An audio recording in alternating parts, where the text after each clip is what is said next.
എല്ലാവരും video on ചെയ്യുക കേട്ടോ.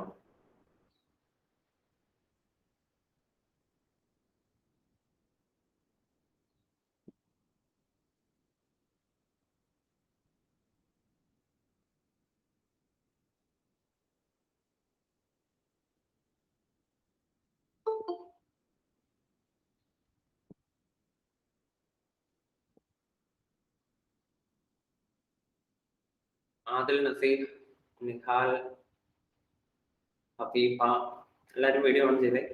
ചന്ദന, അലിമോൻ, ബേസിൽ, ഹാഫിസ്, സോഫീൻ. ഓക്കെ, അപ്പൊ നമ്മൾ ഹൈഡ്രജൻ ഓക്സിജൻ ഫ്യൂവൽ സെല്ലാണ് എഴുതിക്കൊണ്ടിരുന്നത്. അപ്പൊ അത് continue ചെയ്തോളുക.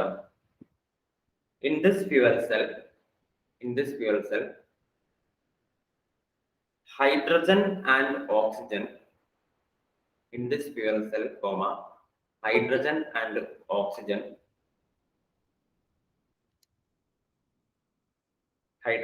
oxygen are bubbled through in this fuel cell. Hydrogen and oxygen are bubbled through porous POROUS, porous, സുഷിരങ്ങൾ ഉള്ളത് എന്നാണ് അതിന്റെ അർത്ഥം. porous carbon electrodes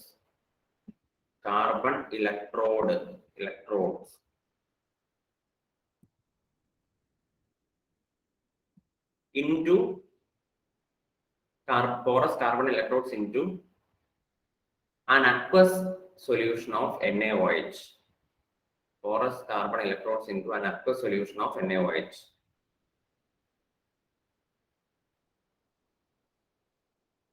An aqueous solution of NaOH. Full stop. To increase the rate of reaction,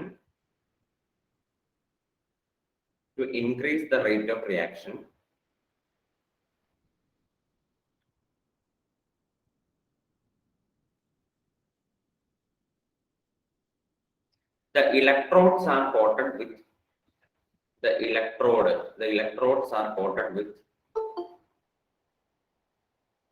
to increase the rate of reaction, the electrodes are coated with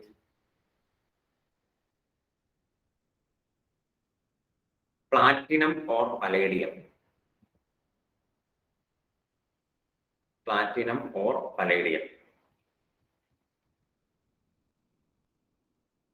As catalysts.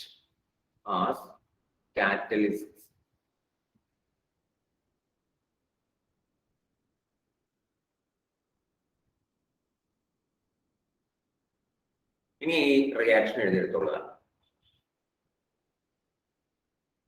ഈ ബോർഡിൽ എഴുതിയേക്കുന്ന രണ്ട് reaction എഴുതിയെടുത്തോ. Anode, cathode, net reaction.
അത്ര എഴുതിയെടുത്ത് കഴിഞ്ഞവര് side heading ആയിട്ട് advantages of fuel cells എന്ന് ഹെഡിങ് കൊടുക്കുക. Advantages of fuel cells.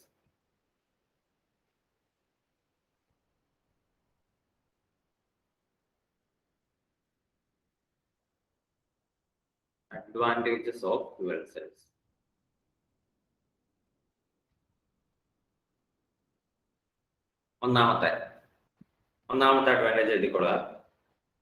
The cell works continuously the cell works continuously. The cell works continuously as long as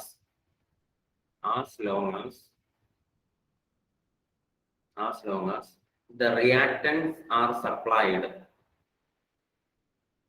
As long as the reactants are supplied.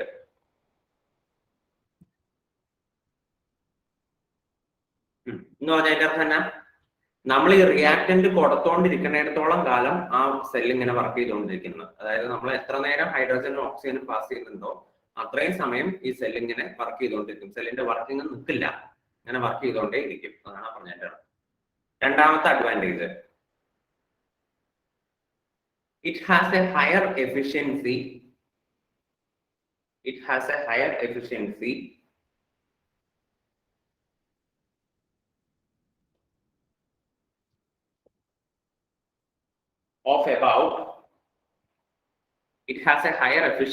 of about 70%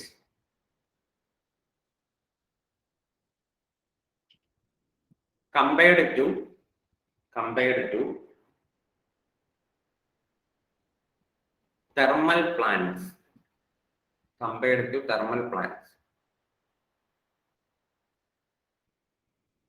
thermal പ്ലാന്റിനേക്കാളും കൂടുതൽ efficiency ആർക്കുണ്ട്? Fuel സെല്ലിനുണ്ടെന്ന് പറഞ്ഞു.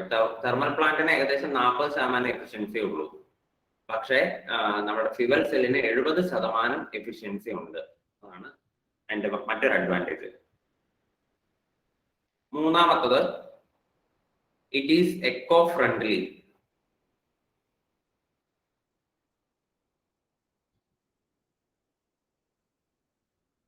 It is eco-friendly. ബ്രാക്കറ്റിൽ നിങ്ങൾക്ക് pollution free എന്ന് എഴുതാം. Pollution free. Pollution ഒന്നും ഉണ്ടാക്കില്ല എന്ന്. Pollution free. നാലാമത്തെ advantage, water obtained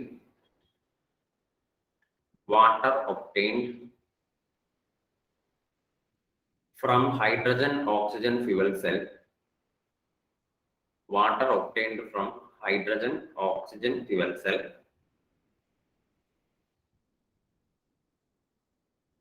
can be used for drinking purpose.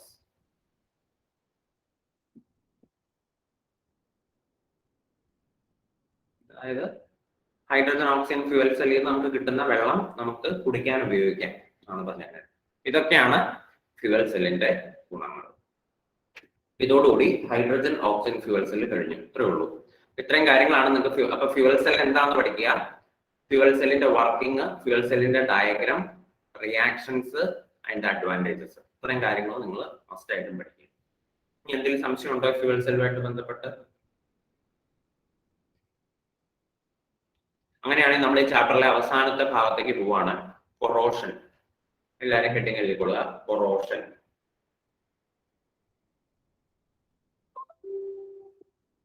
ഇതുപോലെ കൊറോഷൻ.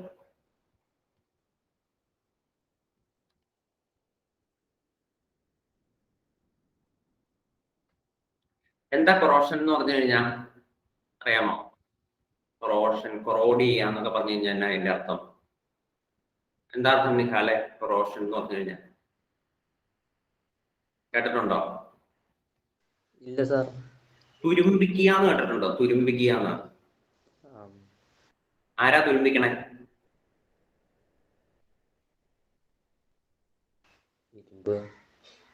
ആരാ തുരുമ്പിക്കണേ? തുരുമ്പിക്കണ ആളാരാ? ഇരുമ്പ്. ഇരുമ്പ്. ഇരുമ്പ് തുരുമ്പിക്കുന്നതിനെയൊക്കെയാണ് നമ്മൾ ഈ എന്താണ് കൊറോഷൻ, അതായത് ഒരു മെറ്റൽ നശിച്ചു പോവുക, അതിനെയാണ് നമ്മൾ കൊറോഷൻ എന്ന് ഉദ്ദേശിക്കുന്നത്. ഇരുമ്പ് മാത്രമൊന്നുമല്ല, ഇരുമ്പിന്റെ കേസിലാണ് നമ്മൾ അതിനെ തുരുമ്പിക്കുക എന്ന് പറയുന്നത്. മറ്റ് മെറ്റലുകളും നശിച്ചു പോകും. അപ്പൊ അത് ഈ നശിച്ചു പോകുന്ന പ്രോസസ്സിനെയാണ് നമ്മൾ എന്തെന്ന് വിളിക്കുന്നത്? കൊറോഷൻ എന്ന് പറയുന്നത്. ദ്രവിച്ചു പോവുക, നശിച്ചു പോവുക, അതിനെയാണ് നമ്മൾ എന്തെന്ന് വിളിക്കുന്നത്? കൊറോഷൻ എന്ന് വിളിക്കുന്നത്. അപ്പൊ അതിന്റെ ഏറ്റവും പ്രധാനപ്പെട്ട ഒരു എക്സാമ്പിൾ, അല്ലെങ്കിൽ നമുക്ക് എല്ലാവർക്കും അറിയാവുന്ന ഒരു എക്സാമ്പിൾ ആണ് ഇരുമ്പ് തുരുമ്പിക്കുന്നത്. അപ്പൊ ഇരുമ്പ് എപ്പോഴാണ് തുരുമ്പിക്കുന്നത്? ചുമ്മാ തുരുമ്പിക്കുകയാണോ? ഇരുമ്പ് നമ്മൾ വീടൊക്കെ പണിയാൻ നേരത്ത് എന്താ ജനാലയൊക്കെ അല്ലെ, ഇരുമ്പ് കമ്പി വെച്ചിട്ടുള്ള ജനാലയൊക്കെ പണിയും അല്ലെ. ഇപ്പൊ സ്റ്റീലൊക്കെ ഉണ്ട്. നമ്മൾ പണ്ട് കാലത്ത് നമ്മൾ ഇരുമ്പ് കൊണ്ടുള്ള അല്ലെ പാലം പണിയും അല്ലെ, ഇരുമ്പ് കൊണ്ടുള്ള പാലം പണിയും. കുറെ നാൾ കഴിയുമ്പോ ഈ പാലമൊക്കെ തുരുമ്പെടുക്കും, അല്ലെങ്കിൽ ജനാലക്കമ്പിയൊക്കെ തുരുമ്പെടുക്കും. എങ്ങനെയാണ് അത്? കാറ്റും മഴയൊക്കെ കൊണ്ട് കുറെ നാൾ കഴിയുമ്പോൾ തുരുമ്പെടുക്കും. അപ്പൊ ഇത് എന്തുകൊണ്ടാണ് ഇങ്ങനെ സംഭവിക്കുന്നത്? എന്താണ് ഇതിന്റെ മെക്കാനിസം? ഇതാണ് നമുക്ക് പഠിക്കാനുള്ളത് ഈ ചാപ്റ്റർ, ഈ ഒരു സെഷനിൽ പഠിക്കാനുള്ളത്. എന്തുകൊണ്ട് എന്നുള്ളത് നിങ്ങൾക്ക് അങ്ങനെ ഒത്തിരി ഇമ്പോർട്ടന്റ് ആയിട്ട് പഠിക്കാനില്ലെങ്കിലും എങ്ങനെയാണെന്നുള്ളത് പഠിക്കാനുണ്ട്. പക്ഷെ ഞാൻ നിങ്ങൾക്ക് അത് എന്തുകൊണ്ടാണെന്ന് കൂടെ പറഞ്ഞു തരാം. എന്തുകൊണ്ടാണ് ഈ തുരുമ്പെടുക്കുന്നത് എന്ന് ഉള്ളത് കൂടെ ഞാൻ ജസ്റ്റ് ഒന്ന് പറഞ്ഞുതരാം. അത് നിങ്ങൾ അറിഞ്ഞിരുന്നാൽ മതി, പഠിക്കാൻ ഇല്ല വലിയ കാര്യമായിട്ട്. എങ്ങനെയാണ് തുരുമ്പിക്കുന്നതെന്ന് മാത്രമേ നിങ്ങളെ സംബന്ധിച്ചിടത്തോളം പഠിക്കാനുള്ളൂ. അപ്പൊ നിങ്ങൾ നോക്കുക, ഈ അയണിന്റെ കാര്യം തന്നെ എടുക്കാം. ഈ അയൺ എന്ന് പറയുന്ന മെറ്റൽ എഫ് എന്നല്ലേ നമ്മൾ അയൺ എഴുതുന്നത്. ഈ അയൺ എന്ന് പറയുന്ന മെറ്റൽ നമ്മുടെ പ്രകൃതിയിൽ കാണപ്പെടുന്നത് ഇങ്ങനെ അയൺ ആയിട്ടല്ല. പ്രകൃതിയിൽ നമ്മളിങ്ങനെ ഇരുമ്പായിട്ടല്ല കാണപ്പെടുന്നത്. പകരം നമ്മളിപ്പോ ഭൂമിയിൽ നിന്ന് കുഴിച്ചൊക്കെ എടുക്കുകയാണെങ്കിൽ നമുക്ക് ഇരുമ്പായിരിക്കില്ല കിട്ടുന്നത്. പകരം ഇരുമ്പിന്റെ ഓക്സൈഡ്, ഇപ്പൊ Fe2O3 അല്ലെങ്കിൽ Fe3O4 ഇങ്ങനെയുള്ള ഇരുമ്പിന്റെ ഓക്സൈഡ് ആയിട്ടായിരിക്കും നമുക്ക് പ്രകൃതിയിൽ നിന്ന് ഈ വസ്തു കിട്ടുന്നത്. അല്ലാണ്ട് നിങ്ങൾക്ക് ഇരുമ്പായിട്ട് കിട്ടില്ല. ഇരുമ്പിന്റെ ഓക്സൈഡ് Fe2O3, Fe3O4 ഇങ്ങനെയുള്ള സാധനങ്ങളാണ് നിങ്ങൾ ഭൂമിയിൽ നിന്ന് കുഴിച്ചെടുക്കാൻ പറ്റുള്ളൂ. പക്ഷേ നമുക്ക് വേണ്ടത് ഇതല്ല. നമുക്ക് വേണ്ടത് എന്താ? നമുക്ക് ഇരുമ്പാണ് വേണ്ടത്. എന്ത് വേണം? Fe ആണ് നമുക്ക് വേണ്ടത്. എന്തിനു വേണ്ടി? പാലം പണിയാനും പാത്രം പണിയാനും ജനല പണിയാനും ഒക്കെ നമുക്ക് വേണ്ടത് എന്താണ്? ഇരുമ്പാണ്. അല്ലാണ്ട് ഇരുമ്പിന്റെ ഓക്സൈഡ് അല്ല നമുക്ക് വേണ്ടത്. അപ്പൊ നമ്മൾ എന്ത് ചെയ്യും? ഈ ഇരുമ്പിന്റെ ഓക്സൈഡിൽ നിന്ന് ഈ ഇരുമ്പിനെ വേർതിരിച്ചെടുക്കും. അതിനെയാണ് നമ്മൾ മെറ്റലർജിക്കൽ പ്രോസസ്, മെറ്റലർജി എന്ന് വിളിക്കും. നമ്മൾ 10ാം ക്ലാസ്സിൽ പഠിച്ചിട്ടുണ്ടാവും മെറ്റലർജി. ബ്ലാസ്റ്റ് ഫർണസിലൊക്കെ വെച്ച് ഇരുമ്പിനെ വേർതിരിച്ചെടുക്കുന്ന പ്രോസസ് നമ്മൾ ചിലപ്പോൾ പഠിച്ചിട്ടുണ്ടാവും. അപ്പോ നമ്മൾ ഈ Fe3O4ൽ നിന്ന് Fe2O3ൽ നിന്നൊക്കെ എന്താണ്? ഇരുമ്പിനെ പതുക്കെ പതുക്കെ പതുക്കെ വേർതിരിച്ചെടുക്കുകയാണ്. അതിനെയാണ് എക്സ്ട്രാക്ഷൻ ഓഫ് മെറ്റൽ എന്ന് വിളിക്കും. എന്താണ്? എക്സ്ട്രാക്ഷൻ ഓഫ് മെറ്റൽസ് എന്ന് വിളിക്കും. അപ്പൊ നിങ്ങൾ ആലോചിക്കുക, പ്രകൃതിയിൽ എന്തുകൊണ്ടാണ് ഈ ഇരുമ്പ് ആയിട്ട് കാണപ്പെടാണ്ട് Fe3O4ഉം Fe2O3 ഒക്കെ ആയിട്ട് കാണപ്പെടുന്നത്? അതിന്റെ കാരണം എന്തായിരിക്കും? എന്തുകൊണ്ടായിരിക്കും അത് അങ്ങനെ കാണപ്പെടുന്നത്? ഇരുമ്പായിട്ട് കണ്ടാൽ പോരായിരുന്നോ? അങ്ങനെയാണെങ്കിൽ നമുക്ക് സുഖമില്ലായിരുന്നോ? ഈ നേരെ ഇരുമ്പിനെ അങ്ങ് എടുത്താൽ മതിയായിരുന്നല്ലോ. ഈ Fe2O3 Fe3O4 ഒക്കെ ആയിട്ട് ഇരിക്കാനുള്ള കാരണം എന്തായിരിക്കും? പാരീസിന് അറിയാമോ എന്തായിരിക്കും അതിന്റെ കാരണം?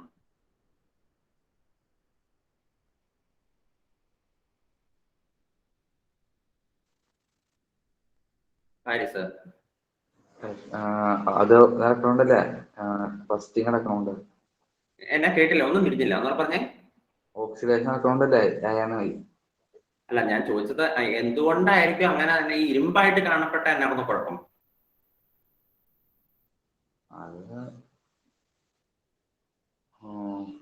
അറിയില്ല സാർ.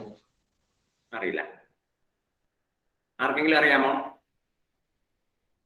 അൽഫഹദ് കൈവെക്കുന്നുണ്ടല്ലോ. എന്താണ് അൽഫഹദ് കാരണം? സ്റ്റേബിൾ ആയിട്ടിരിക്കാതാണ് എളുപ്പം. അത് തന്നെ, അതാണ് കാരണം. അതായത് ഒരു വസ്തു എപ്പോഴും അതിന്റെ സ്റ്റേബിൾ സ്റ്റേറ്റിൽ ഇരിക്കാനാണ് താല്പര്യപ്പെടുന്നത്, അല്ലാണ്ട് അൺസ്റ്റേബിൾ ആയിട്ടിരിക്കാൻ ആർക്കും ഇഷ്ടമല്ല. അപ്പോ ഈ Fe എന്ന് പറയുന്ന സാധനം Fe3O4ഉം Fe2O3 ഒക്കെ ആയിട്ട് ഇരിക്കുമ്പോഴാണ് അത് സ്റ്റേബിൾ കണ്ടീഷനിൽ ഇരിക്കുക എന്ന് നമുക്ക് പറയാൻ പറ്റും. അപ്പൊ സ്റ്റേബിൾ കണ്ടീഷനിൽ ഒരു വസ്തു ഇരിക്കുകയുള്ളൂ, എപ്പോഴും നമ്മൾ സ്റ്റേബിൾ കണ്ടീഷനിൽ ഇരിക്കുകയുള്ളൂ.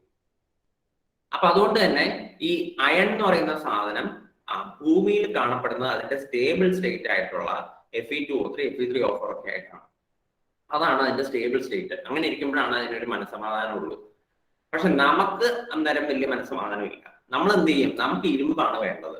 നമ്മൾ അതുകൊണ്ട് പതുക്കെ എന്ത് ചെയ്യും? ഈ അയൺ ഓക്സൈഡിൽ നിന്ന് പതുക്കെ ഇരുമ്പിനെ വേർതിരിച്ചെടുക്കും. എന്നിട്ട് നമ്മൾ പാലം പണിയും. എന്ത് വെച്ചിട്ട്? നമ്മൾ വേർതിരിച്ചെടുത്ത ഇരുമ്പ് വെച്ച് നമ്മൾ പാലം പണിയുന്നു, നമ്മൾ പാത്രം പണിയുന്നു, നമ്മൾ ജനല പണിയുന്നു, എല്ലാം പണിയുന്നു ഇരുമ്പ് വെച്ചിട്ട് പണിതു. പക്ഷെ ഈ പുള്ളി എന്ത് ചെയ്യും? ഈ അയൺ എന്ന് പറയുന്ന സാധനം നമ്മളിപ്പോ വേർതിരിച്ചെടുത്ത അയൺ എന്ന് പറയുന്നത് അപ്പൊ ഹയർ എനർജി സ്റ്റേറ്റിലായിരിക്കും. അതായത് അതിന്റെ എനർജി കുറച്ച് കൂടുതലായിരിക്കും. കാരണം എന്താ?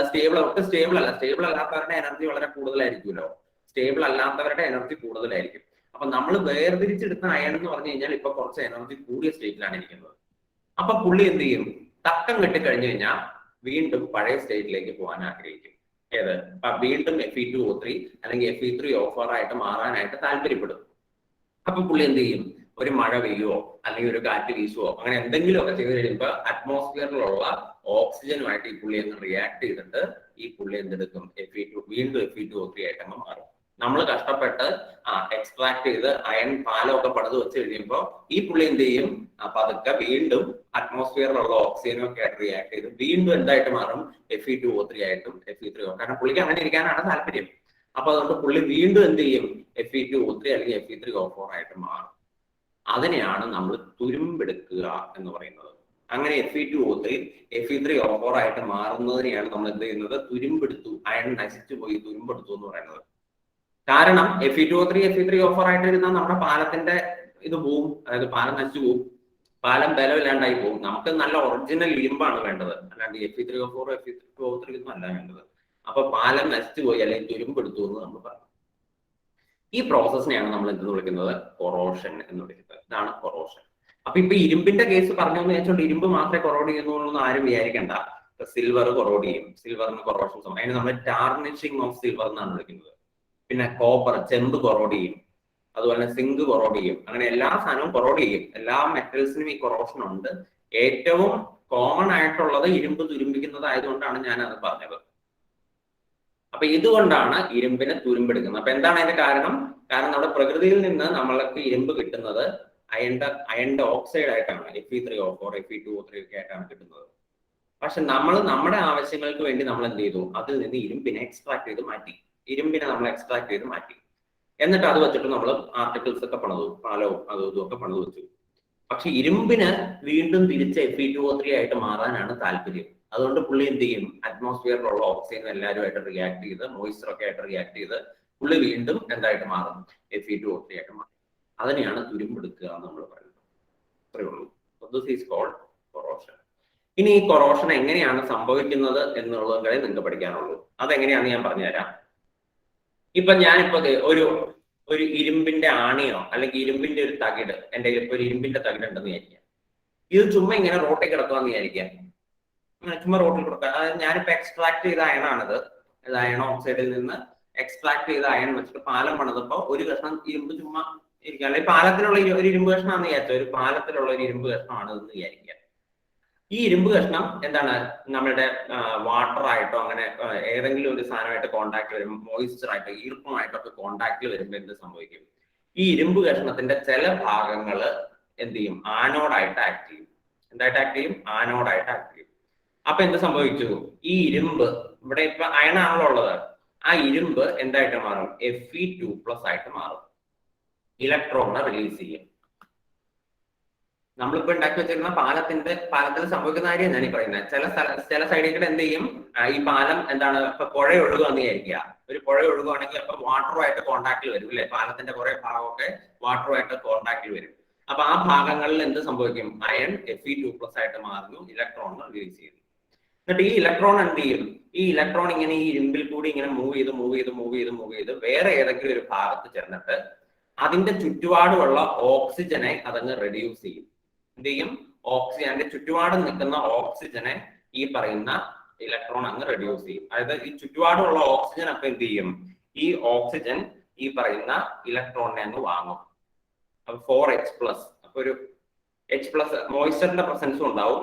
ഈ ഇലക്ട്രോണിനെ വാങ്ങുന്നു, oxygen plus 4H+ plus electrons. അപ്പൊ നമുക്ക് കിട്ടുന്നതാണ് വാട്ടർ. അതായത് ഇവിടെ ഓക്സിഡേഷൻ നടക്കുന്നു, ഇവിടെ റിഡക്ഷൻ നടക്കുന്നു. O2 plus 4H+ plus 2 electron gives water. ഇതാണ് ഇവിടെ നടക്കുന്ന റിഡക്ഷൻ റിയാക്ഷൻ എന്ന് പറയുന്നത്. ഇനി നിങ്ങൾ നോക്കുക, ഈ പറയുന്ന Fe2+ എന്ന് പറയുന്ന സാധനം, ഈ ഉണ്ടായിരിക്കുന്ന Fe2+ വീണ്ടും ഓക്സിഡൈസ് ചെയ്ത് Fe3+ ആയിട്ട് മാറും.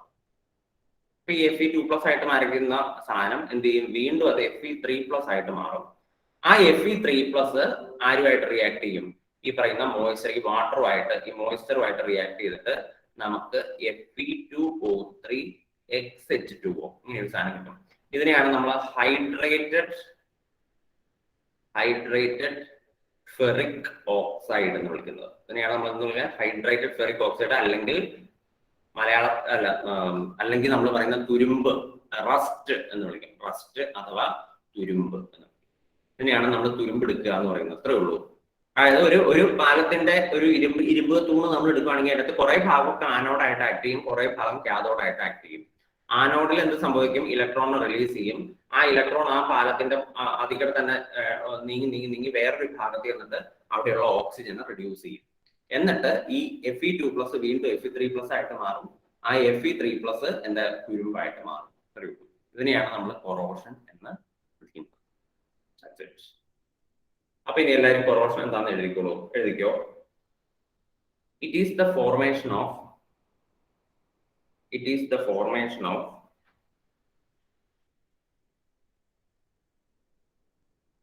oxide. It is the formation of oxide or other compounds. It is the formation of oxide or other compounds of a metal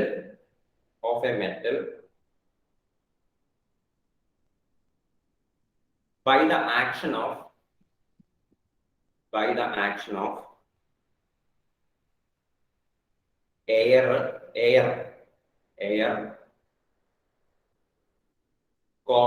water vapor,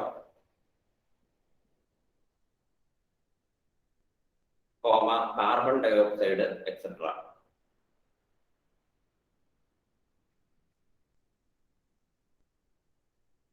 എന്നിട്ട് താഴെ എക്സാമ്പിൾ എന്ന് പറഞ്ഞുകൊണ്ട് എഴുതുക. എക്സാമ്പിൾ എന്ന് പറഞ്ഞുകൊണ്ട് ഇതുപോലെ റസ്റ്റിംഗ് ഓഫ് അയൺ, ഇരുമ്പ് തുരുമ്പിക്കുന്നത്, rusting of iron, tarnishing of copper, tarnishing of silver,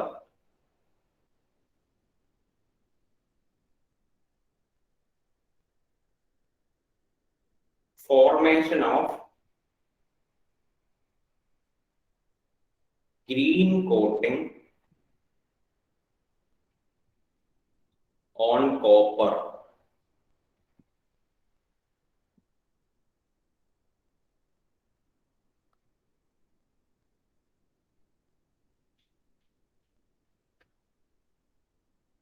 അപ്പൊ ഇതൊക്കെയാണ് കൊറോഷന്റെ എക്സാമ്പിൾ. ഇരുമ്പ് തുരുമ്പിക്കുന്നത്, അല്ലെങ്കിൽ ടാർണിഷിംഗ് ഓഫ് സിൽവർ എന്ന് പറഞ്ഞാൽ സിൽവർ നശിച്ചു പോകുന്നത്, വെള്ളി തകിടുകൾ നശിച്ചു പോകുന്നത്, അല്ലെങ്കിൽ പിന്നെ കോപ്പർ, ചെമ്പിന്റെ മേളിൽ ഇങ്ങനെ ഒരു പച്ച കളർ പോലെ വരുന്നത്, അതിനെ നമ്മൾ കൊറോഷൻ എന്നാണ്. ഒരു ഗ്രീൻ കോട്ടിങ്, അയാൾക്ക് ക്ലാവ് പിടിക്കുക എന്നൊക്കെ പറയും. അപ്പൊ അതിനെ നമ്മൾ എന്താണ് ഈ പറയുന്ന കൊറോഷന്റെ ഗണത്തിലാണ് പെടുത്തേക്കുന്നത്. സോ ഇതൊക്കെയാണ് കൊറോഷന്റെ എക്സാമ്പിൾസ്. ഇനി ഇതിന്റെ അകത്ത് തന്നെ ഏറ്റവും കോമൺ ആയിട്ടുള്ള എക്സാമ്പിൾ ആണ് എന്ത്, ഈ പറയുന്ന ഇരുമ്പ് തുരുമ്പിക്കുന്നത്. അപ്പൊ ഇതിന്റെ ആദ്യത്തെ സെന്റൻസ് നിങ്ങളൊന്ന് വായിച്ചു നോക്കിക്കേ. കൊറോഷൻ എന്ന് പറഞ്ഞാൽ it is the process of formation of oxide or other compounds of A metal എന്ന് പറഞ്ഞ അതിന്റെ അർത്ഥം, അയണിന്റെ കേസിലാണ് ഓക്സൈഡ് ഉണ്ടാവുന്നത്. അയൺ എന്തായിട്ട് മാറുകയാണ്? Fe2O3 ഓക്സൈഡ് ആയിട്ട് മാറുന്നു. ഇതിനെയാണ് നമ്മൾ തുരുമ്പിക്കൽ എന്ന് പറയുന്നത്. എന്നാൽ ഇപ്പൊ മറ്റു കോമ്പൗണ്ടുകൾ ഇപ്പൊ ഓക്സൈഡ് തന്നെയാണെന്ന് നിർബന്ധമൊന്നുമില്ല. ഇപ്പൊ സിൽവർ എന്ന് പറയുന്ന സാധനം ചിലപ്പോൾ സിൽവർ ഓക്സൈഡ് തന്നെയാണെന്നൊന്നുമില്ല, സിൽവർ സൾഫൈഡോ അങ്ങനെ എന്തെങ്കിലും സാധനമായിട്ടായിരിക്കും മാറുന്നത്. അതുപോലെ തന്നെ കോപ്പർ എന്ന് പറയുന്ന സാധനം ചിലപ്പോൾ കോപ്പർ ഓക്സൈഡ് ആയിട്ട് തന്നെ മാറണമെന്നൊന്നുമില്ല, വേറെ ഏതെങ്കിലും സാധനം കോമ്പൗണ്ട് ആയിട്ടായിരിക്കും മാറുന്നത്. ഇത് അയണിന്റെ കേസിലാണ് അത് അയൺ ഓക്സൈഡ് ആയിട്ട് മാറുന്നത്. കോപ്പറിന്റെ കേസിൽ ചിലപ്പോൾ ഓക്സൈഡ് ആയിരിക്കില്ല, വേറെ എന്തെങ്കിലും ആയിരിക്കും, സൾഫേറ്റോ ക്ലോറൈനോ അങ്ങനെ വേറെ എന്തെങ്കിലും സാധനം ആയിരിക്കും. അതുപോലെ തന്നെ സിൽവറിന്റെ കേസിൽ അതുകൊണ്ടാണ് it is the formation of oxide or other compounds എന്ന് എഴുതിയിരിക്കുന്നത്. ഒന്നെങ്കിൽ ഓക്സൈഡ് അല്ലെങ്കിൽ മറ്റു കോമ്പൗണ്ടുകൾ ഉണ്ടാകുന്നതിനെയാണ് നമ്മൾ ഈ പറയുന്ന കൊറോഷൻ എന്ന് വിളിക്കുന്നത്. ഇനി താഴെ നിങ്ങൾ അടുത്ത പാരഗ്രാഫ് ആയിട്ട് എഴുതുക. മോസ്റ്റ് ഫെമിലിയർ എക്സാമ്പിൾ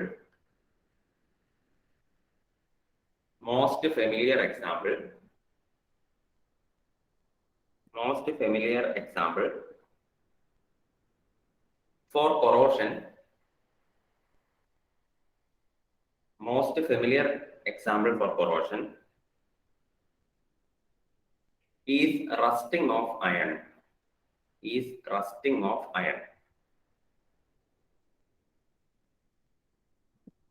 ഏറ്റവും പ്രധാനപ്പെട്ട എക്സാമ്പിൾ ആണ് ഇരുമ്പ് തുരുമ്പിക്കുന്നത്. Full stop.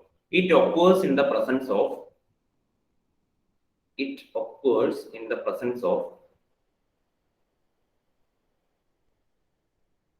air and water. എയറിന്റെ വാട്ടറിന്റെ പ്രസൻസിലാണ് ഇത് നടക്കുന്നത്. It occurs in the presence of air and water.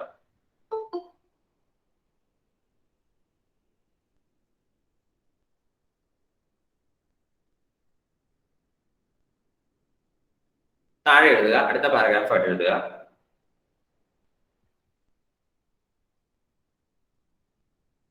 A particular spot of the metal, a particular spot, SPOT, ഇതുപോലെ a particular spot of the metal, അതായത് മെറ്റലിന്റെ ഏതെങ്കിലും ഒരു ഭാഗം എന്നാണ് ഉദ്ദേശിക്കുന്നത്. a particular spot of the metal act as anode,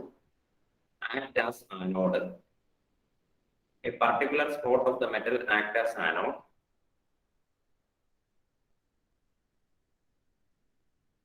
and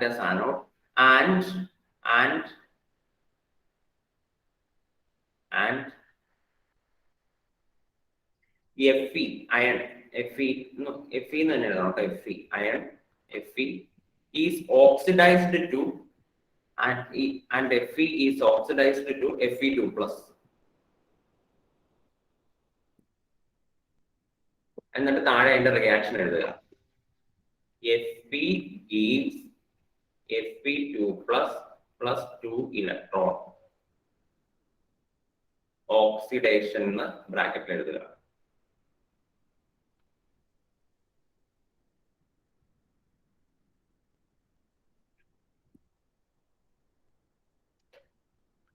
ഇത് നമ്മളൊന്ന് balance ചെയ്ത് എഴുതുന്നുണ്ട്. 2Fe2 പ്ലസ് ഈ 2 എന്നുള്ളത് വെട്ടി 4 ആക്കുക കേട്ടോ, നമ്മൾ ബാലൻസ് ചെയ്യാനായിട്ട് എളുപ്പത്തിന്. 2Fe gives 2Fe2 plus 4 electrons ആക്കുക. എല്ലാത്തിനും 2 വെച്ച് മുടിച്ചിട്ട്. ഇനി അടുത്ത പാരഗ്രാഫ് ആയിട്ട് എഴുതുക. These electrons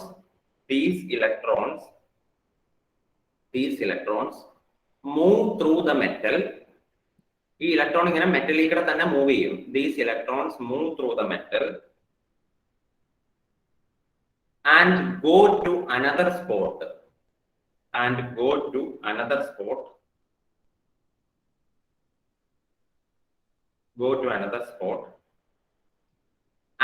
reduces the oxygen, go to another spot and reduces the oxygen in the presence of H plus.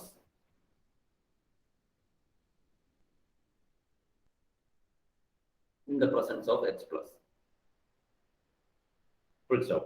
This spot is called cathode.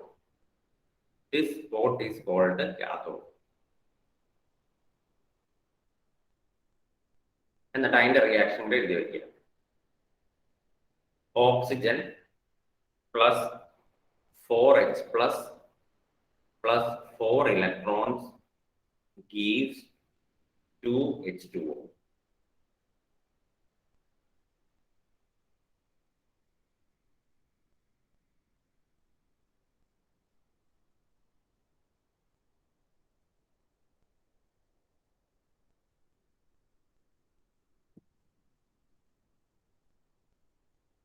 എന്നിട്ട് അതിന്റെ താഴെ ഓവറോൾ റിയാക്ഷൻ എന്ന് പറഞ്ഞുകൊണ്ട് നിങ്ങൾ എന്തെഴുതണം? ഈ 2 റിയാക്ഷനുകളെ കൂട്ടുമ്പോൾ കിട്ടുന്ന എന്താണെന്ന് എഴുതണം. അപ്പൊ നമുക്ക് 2Fe ഉണ്ട്, പ്ലസ് O2 ഉണ്ട്, 2Fe സോളിഡ് ആണ് കേട്ടോ, O2 ഉണ്ട്, പിന്നെന്താ 4H പ്ലസ് ഉണ്ട്, പിന്നെ ഈ 4 ഇലക്ട്രോണും വെട്ടിക്കളയാലോ. ഗീവ്സ് എന്തൊക്കെയുണ്ട്? 2Fe2 പ്ലസ് ഉണ്ട്, പ്ലസ് 2 വാട്ടർ ഉണ്ട്.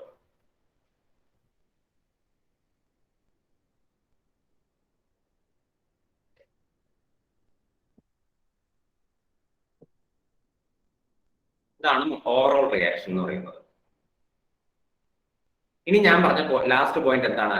ഇങ്ങനെ ഉണ്ടായിരിക്കുന്ന ഈ Fe2 പ്ലസ് എന്തായിട്ട് മാറുന്ന ഞാൻ പറഞ്ഞ Fe3 പ്ലസ് ആയിട്ട് മാറും. എന്നിട്ട് ആണ് അത് തുരുമ്പിക്കുന്നത്. അപ്പൊ എഴുതിക്കൊള്ളുക, താഴെ എഴുതുക. The Fe2 plus form, equation എഴുതിട്ട് അതിന്റെ താഴെ എഴുതുക. The Fe2 plus formed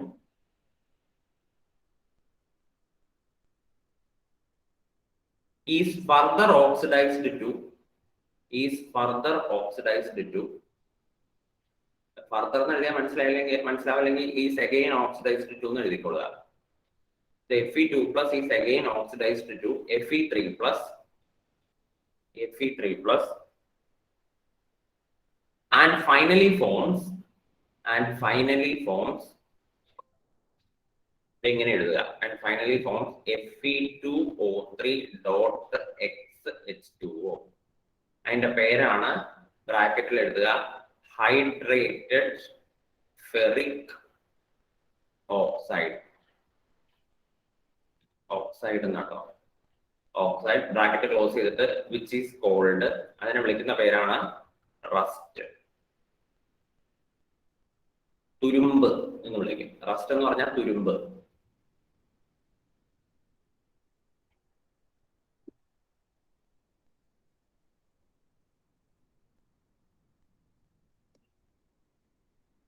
അൽഫാദം എന്ന് പറഞ്ഞ് എങ്ങനെ ഇരുമ്പ് തുരുമ്പിക്കണേന്ന് കേൾക്കട്ടെ.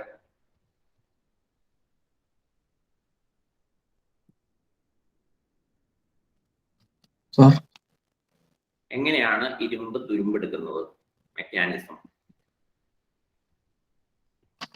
എന്റെ കയ്യിൽ ഒരു ഇരുമ്പിന്റെ തകിടം ഉണ്ടെങ്കിൽ അതെങ്ങനെ തുരുമ്പിക്കും എന്നാണ് ചോദ്യം. അത്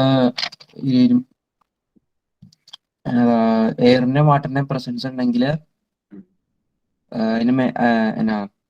അത് അതിൽ കൂടെ പോയി അത് ഫെറസ് ഓക്സൈഡ് ആയിട്ട് ഓക്സിഡൈസ് ചെയ്യും.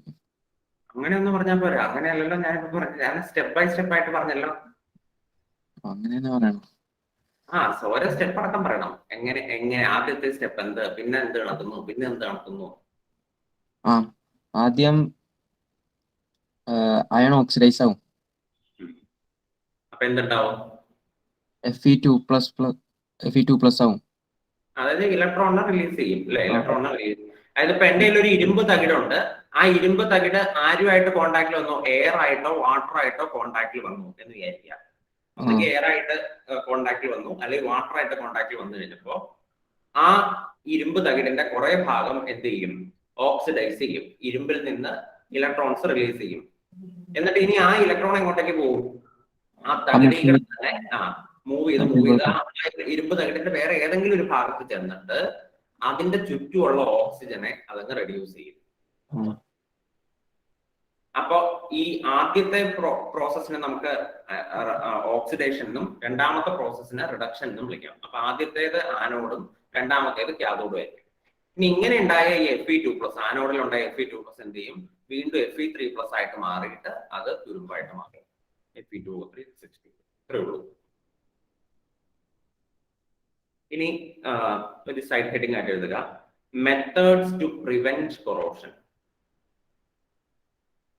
Methods to prevent corrosion. കൊറോഷനെ പ്രിവെന്റ് ചെയ്യാൻ, തടയാനുള്ള മെക്കാനിസം എന്തൊക്കെയാണ്? Methods to prevent corrosion.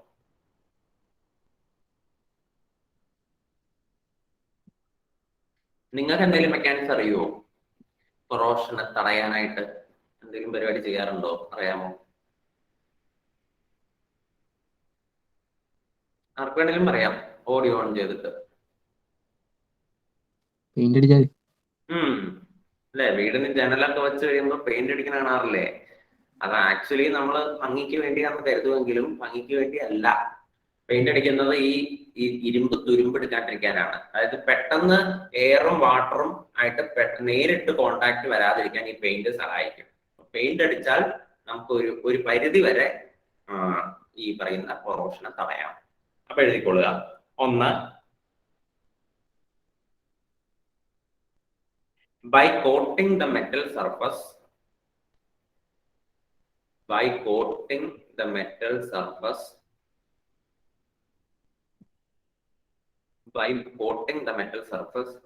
with paint, varnish, etc. പെയിന്റും വാർണിഷും ഒക്കെ അടിച്ചാൽ മതി.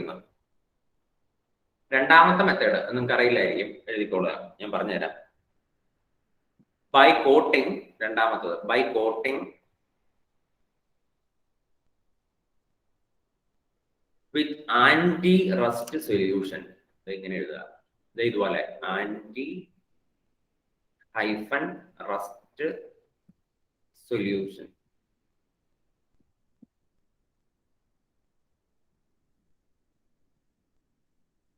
ആന്റി റസ്റ്റ് സൊല്യൂഷൻ എന്ന് പറഞ്ഞാൽ തുരുമ്പെടുക്കണതിനെ തടയുന്ന സൊല്യൂഷൻ. അങ്ങനെ എന്തെങ്കിലും സൊല്യൂഷൻ വെച്ച് കോട്ട് ചെയ്യാം.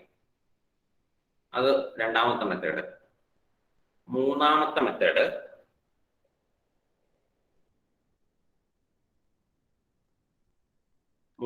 മെത്തേഡ് ആയിട്ട് നിങ്ങൾ എഴുതുക by coating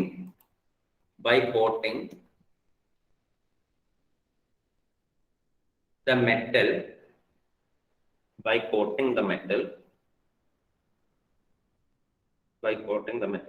with another metal like zinc, magnesium,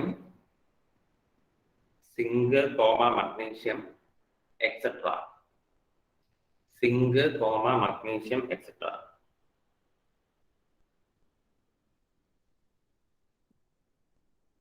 എന്നിട്ട് ബ്രാക്കറ്റിൽ നിങ്ങൾ എഴുതിക്കൊള്ളുക സാക്രിഫിഷ്യൽ ആനോഡ് പ്രൊട്ടക്ഷൻ.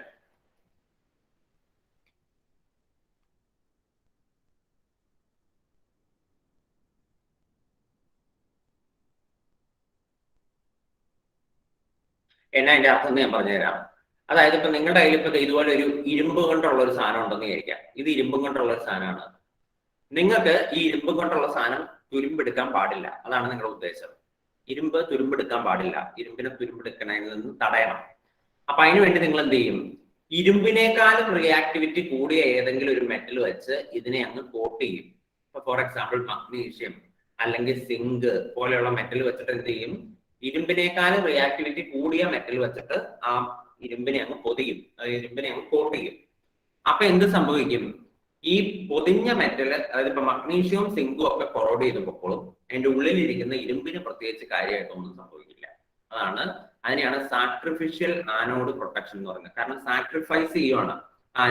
സാക്രിഫൈസ് ചെയ്യാന്ന് പറഞ്ഞാൽ എന്താ? അതിന്റെ അർത്ഥം ത്യാഗം സഹിക്കുക. അപ്പൊ മഗ്നീഷ്യം ആണ് ഇവിടെ യഥാർത്ഥത്തിൽ ത്യാഗം സഹിക്കുന്നത്. പുള്ളി അങ്ങ് കൊറോഡ് ചെയ്ത് തീരുവാണ്. ഇരുമ്പിനെ ആ പുള്ളി അങ്ങ് പ്രൊട്ടക്ട് ചെയ്യും. അപ്പൊ ഇതിനെയാണ് നമ്മൾ സാക്രിഫിഷ്യൽ ആനോഡ് പ്രൊട്ടക്ഷൻ എന്ന് വിളിക്കുന്നത്. അതായത് നമ്മുടെ കയ്യിൽ ഇരുമ്പിന്റെ തകിടുണ്ട്, നമുക്ക് പുള്ളിനെയാണ് പ്രൊട്ടക്ട് ചെയ്യേണ്ടത്. ഇരുമ്പിനെ പ്രൊട്ടക്ട് ചെയ്യണം, സംരക്ഷിക്കണം. ഇരുമ്പ് തുരുമ്പിക്കാൻ പാടില്ല. അപ്പൊ അതിനുവേണ്ടി ഞാൻ എന്ത് ചെയ്തു? ആ ഇരുമ്പിന്റെ മേളില് ഇരുമ്പിനേക്കാൾ റിയാക്ടിവിറ്റി കൂടി ഏതെങ്കിലും ഒരു മെറ്റൽ വെച്ചങ്ങ് കോട്ട് ചെയ്യും, അങ്ങനെ പൊതിഞ്ഞു വെക്കും. അപ്പൊ എന്ത് സംഭവിക്കും? ആ മെറ്റല് നശിച്ചു തീർന്നോളും. ഉള്ളിലിരിക്കുന്ന ഇരുമ്പിന് പ്രത്യേകിച്ച് ഒന്നും സംഭവിക്കില്ല. ഇതിനെയാണ് നമ്മൾ എന്ന് വിളിക്കുന്നത് സാക്രിഫിഷ്യൽ ആനോഡ് പ്രൊട്ടക്ഷൻ എന്ന് വിളിക്കുന്നത്. ഇവിടെ സാക്രിഫിഷ്യൽ ആനോഡായിട്ട് ഉപയോഗിക്കുന്ന സാധനങ്ങളാണ് മഗ്നീഷ്യം, സിങ്ക് പോലെയുള്ള സാധനങ്ങൾ. ഇവരെ വിളിക്കുന്ന പേരാണ് എന്താ? Sacrificial anode. ത്യാഗം സഹിക്കുന്നവർ എന്നാണ് മലയാളത്തിൽ പറയുമ്പോൾ അങ്ങനെ പറയാം. അപ്പൊ ഇതിന്റെ അകത്ത് ഈ സിങ്ക് കോട്ട് ചെയ്യുകയാണെങ്കിൽ അതിന് നമ്മൾ പ്രത്യേകം വേറൊരു പേരും കൂടെ വിളിക്കും. അതിനെയാണ് ഗാൽവനൈസേഷൻ എന്ന് വിളിക്കുന്നത്. അതായത് ഒരു അയൺ റോഡിന്റെ മേളിൽ സിങ്ക് ആണ് നമ്മൾ കോട്ട് ചെയ്യുന്നതെങ്കിൽ നമ്മൾ ആ പ്രോസസ്സിനെ വിളിക്കുന്ന പേരാണ് ഗാൽവനൈസേഷൻ. എന്താണ് വിളിക്കുന്നത്? ഗാൽവനൈസേഷൻ. അപ്പൊ അതും കൂടെ എഴുതിക്കൊള്ളുക. എന്റെ കൂടെ തന്നെ എഴുതിയാൽ മതി. The process of coating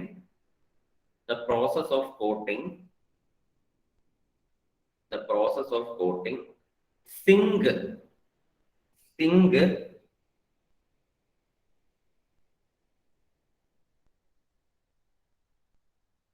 over a metal. The process of coating zinc over a metal. ഒരു മെറ്റലിന്റെ മേളിൽ സിങ്ക് കോട്ട് ചെയ്യുവാണെങ്കിൽ the process of coating zinc over a metal is called galvanization. ഇതുപോലെ എഴുതുക. Is called galvanization.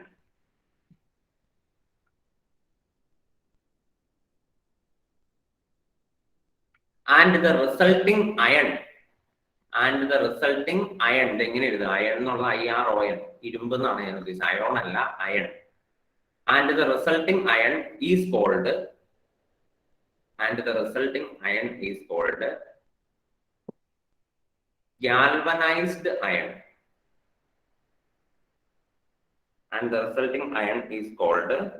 galvanized iron.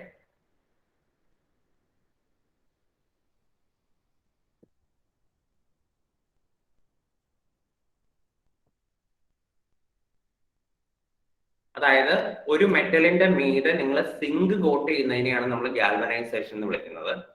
അങ്ങനെ zinc coat ചെയ്ത അയണിനെ നമ്മൾ വിളിക്കുന്ന പേരാണ് ഗാൽവനൈസ്ഡ് അയൺ.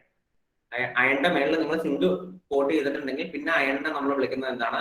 ഗാൽവനൈസ്ഡ് അയൺ എന്നാണ്. അപ്പൊ ഇതോടുകൂടി നമ്മുടെ ചാപ്റ്റർ തീർന്നു. ഇത്രേ ഉള്ളൂ. So this is all about third chapter electro chemistry. നിങ്ങൾക്ക് ഇത്രയാണ് പഠിക്കാനുള്ളത്. അപ്പൊ ഈ കൊറോഷൻ എന്ന് പറയുന്ന ഭാഗം ജസ്റ്റ് ഒന്നോടെ ഒന്ന് വായിച്ചു നോക്കി എല്ലാവരും. കൊറോഷൻ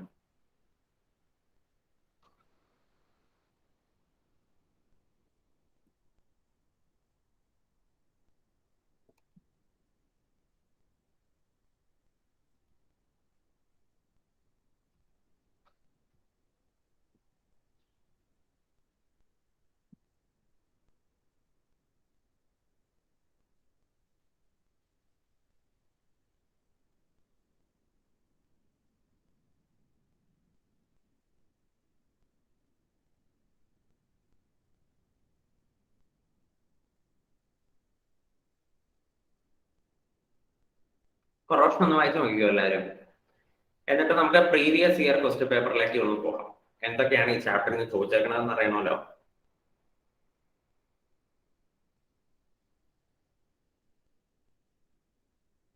അപ്പൊ കൊറോഷനെ പ്രൊട്ടക്ട് ചെയ്യാനുള്ള മെത്തേഡുകൾ എന്തൊക്കെയാണ്? ഒന്ന് പെയിന്റ് അടിക്കുക, അല്ലെങ്കിൽ വാർണിഷ് അടിക്കുക. രണ്ടാമത്തത് ആന്റി റസ്റ്റ് സൊല്യൂഷൻ തൂക്കുക. ഈ മെറ്റലിന്റെ മേളിൽ റസ്റ്റ് തുരുമ്പിക്കാതിരിക്കാനുള്ള സൊല്യൂഷൻ വല്ലതും ഉണ്ടെങ്കിൽ അത് തൂത്ത് പിടിപ്പിക്കുക. മൂന്നാമത്തത് സാക്രിഫിഷ്യൽ ആനോഡ് വെച്ച് കോട്ട് ചെയ്യുക. സാക്രിഫിഷ്യൽ ആനോഡ് എന്ന് പറഞ്ഞാൽ എന്താണ്? കുറച്ച് റിയാക്ടിവിറ്റി കൂടിയ മെറ്റലുകൾ, സിങ്ക്, മഗ്നീഷ്യം പോലുള്ള മെറ്റൽ വെച്ച് കോട്ട് ചെയ്യുക. അപ്പൊ അത് കൊറോഡ് ചെയ്ത് തീർന്നോളും, നമ്മുടെ ഒറിജിനൽ മെറ്റൽ പ്രൊട്ടക്റ്റഡ് ആവും. അതിനെയാണ് സാക്രിഫിഷ്യൽ ആനോഡ് പ്രൊട്ടക്ഷൻ എന്ന് പറയുന്നത്. നാലാമത്തെ മെത്തേഡാണ് ഗാൽവനൈസേഷൻ. ഗാൽവനൈസേഷൻ എന്ന് പറഞ്ഞാൽ എന്താണ്? ഒരു മെറ്റലിന്റെ മേളിൽ സിങ്ക് കോട്ട് ചെയ്യുന്നതിനെയാണ് ഗാൽവനൈസേഷൻ എന്ന് പറയുന്നത്. അങ്ങനെ സിങ്ക് കോട്ട് ചെയ്ത മെറ്റലിനെയാണ് നമ്മൾ ഗാൽവനൈസ്ഡ് മെറ്റൽ അല്ലെങ്കിൽ ഗാൽവനൈസ്ഡ് അയൺ എന്ന് വിളിക്കുന്നത്. അപ്പൊ നമുക്ക് എന്നാ ക്വസ്റ്റ്യൻ പേപ്പറിലേക്ക് പോവാം. പ്രീവിയസ് ഇയർ ക്വസ്റ്റ്യൻ പേപ്പർ ആണിത്. കഴിഞ്ഞ വർഷങ്ങളിൽ ചോദിച്ചിരിക്കുന്ന ചോദ്യങ്ങൾ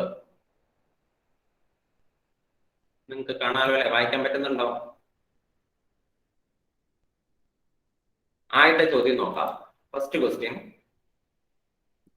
galvanic cells are classified into primary and secondary cells. Write any two difference between primary and secondary cells. ഇന്ന് നമ്മൾ പഠിച്ചതാണ് എന്താണ് പ്രൈമറി സെല്ലും സെക്കൻഡറി സെല്ലും തമ്മിലുള്ള വ്യത്യാസം. അടുത്തത്, what is a fuel cell? എന്താണ് fuel cell? Write the overall cell reaction in a hydrogen oxygen fuel cell. Hydrogen oxygen fuel സെല്ലിലുള്ള ഓവറോൾ റിയാക്ഷൻ എഴുതുക. നമ്മൾ എഴുതിയതല്ലേ ഓവറോൾ റിയാക്ഷൻ എഴുതുക. ഇത് 2016 ചോദിച്ചതാണ്. ഇനി അടുത്തത് രണ്ടാമത്തെ ചോദ്യം, which of the following is a secondary cell? ഈ താഴെ തന്നിരിക്കുന്ന ഈ 4 എണ്ണത്തില് സെക്കൻഡറി സെൽ ഏതാണെന്ന്? Dry cell, Leclanche cell, mercury cell, none of these. ഇതൊക്കെ സെക്കൻഡറി സെൽ ഏതാണ്? ഏത് ഓപ്ഷനാണ് ഉത്തരം? ആദിൽ മുഹമ്മദ്, ഏത് ഓപ്ഷനാണ് correct option?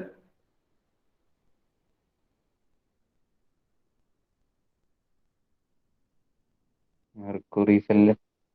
Mercury cell primary സെല്ല. പേര് തന്നാണല്ലോ ഞാൻ.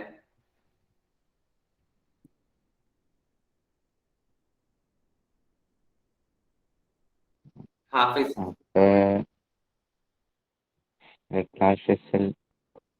അതിനിപ്പോ നമ്മൾ 4 ഓപ്ഷനും പറഞ്ഞു കഴിഞ്ഞാൽ അല്ലെ 25% പ്രോബബിലിറ്റി ആണ്. ഏത് ആദ്യം ഒന്ന് പറയാ, പിന്നെ അടുത്തത് പറയാ, പിന്നെ അടുത്തത് പറയാ, പിന്നെ പറയണത് എന്തായാലും ശരിയായിരിക്കും. കാരണം 3 എണ്ണം തെറ്റി കഴിഞ്ഞാൽ 4ാമത്തെ ഉറപ്പായിട്ട് ശരിയായിരിക്കുമല്ലോ. ഹാഫിസ്,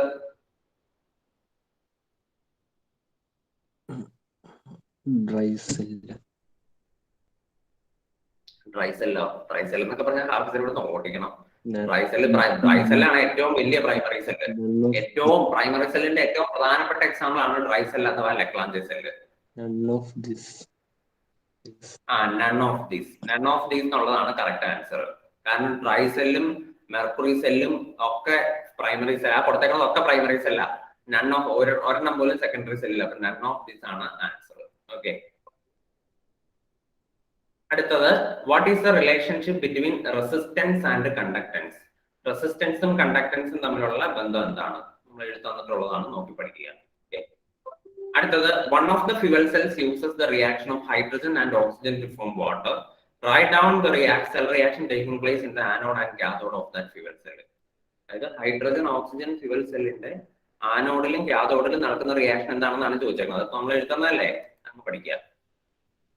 അടുത്തത്, conductance G, conductivity kappa and molar conductivity M are terms used in electrolytic conduction. Write any two factors on which conductivity depends on. Conductivity depend ചെയ്യുന്ന ഏതെങ്കിലും രണ്ട് ഫാക്ടർ നമ്മൾ എഴുതി തന്നിട്ടുണ്ട്, നോക്കി പഠിക്കുക. രണ്ടാമത്തെ ചോദ്യം, how do conductivity and molar conductivity vary with concentration of electrolytic solution. നമ്മൾ D/Huckel ഓൺസാഗർ ഇക്വേഷൻ ഒക്കെ വെച്ച് ഗ്രാഫ് ഒക്കെ വരച്ചേക്കുന്നതാണ്, അതാണ് ചോദിച്ചിരിക്കുന്നത്. അതായത് കോൺസെൻട്രേഷൻ അനുസരിച്ച് കണ്ടക്ടിവിറ്റി മോളാർ കണ്ടക്ടിവിറ്റി എങ്ങനെയാണ് വേരി ചെയ്യുന്നത് എന്നാണ് ചോദിച്ചിരിക്കുന്നത്. Write any one difference between primary and secondary. വീണ്ടും അത് തന്നെ ചോദിച്ചേക്കണം, പ്രൈമറി സെല്ലും സെക്കൻഡറി സെല്ലും തമ്മിലുള്ള വ്യത്യാസം എന്താണ്. അടുത്ത ചോദ്യം, you are supplied with the following substances. നിങ്ങൾക്ക് താഴെ തന്നിരിക്കുന്ന സാധനങ്ങളൊക്കെ തന്നിട്ടുണ്ട്. Copper rod, zinc rod, salt bridge, 2 glass beaker, 1 piece wire, 1 molar CuSO4, 1 molar ZnSO4. ഇത്രയും സാധനം തന്നിട്ടുണ്ട്. Represent the cell made using the above material. മേളിൽ കൊടുത്തിരിക്കുന്ന മെറ്റീരിയൽ ഉപയോഗിച്ച് നിങ്ങൾ ഏത് സെൽ ഉണ്ടാക്കുന്നത്? ഏത് സെൽ ഉണ്ടാക്കും? മേളിൽ കൊടുത്തിരിക്കുന്ന സെൽ മെറ്റീരിയൽസ് വെച്ച് ഉണ്ടാക്കാവുന്ന സെല്ലിന്റെ പേരെന്നാ? ആദിൽ നസീഹ്, ഏത് സെൽ ഉണ്ടാക്കും?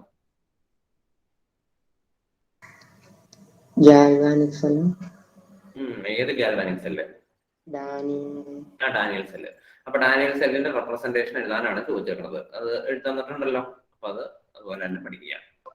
Right the Nernst equation for the above cell. അപ്പൊ ഡാനിയൽ സെല്ലിന്റെ നേൺസ്റ്റ് ഇക്വേഷൻ എഴുതാനാണ് പറഞ്ഞാൽ അതും എഴുതി തന്നിട്ടുണ്ട്.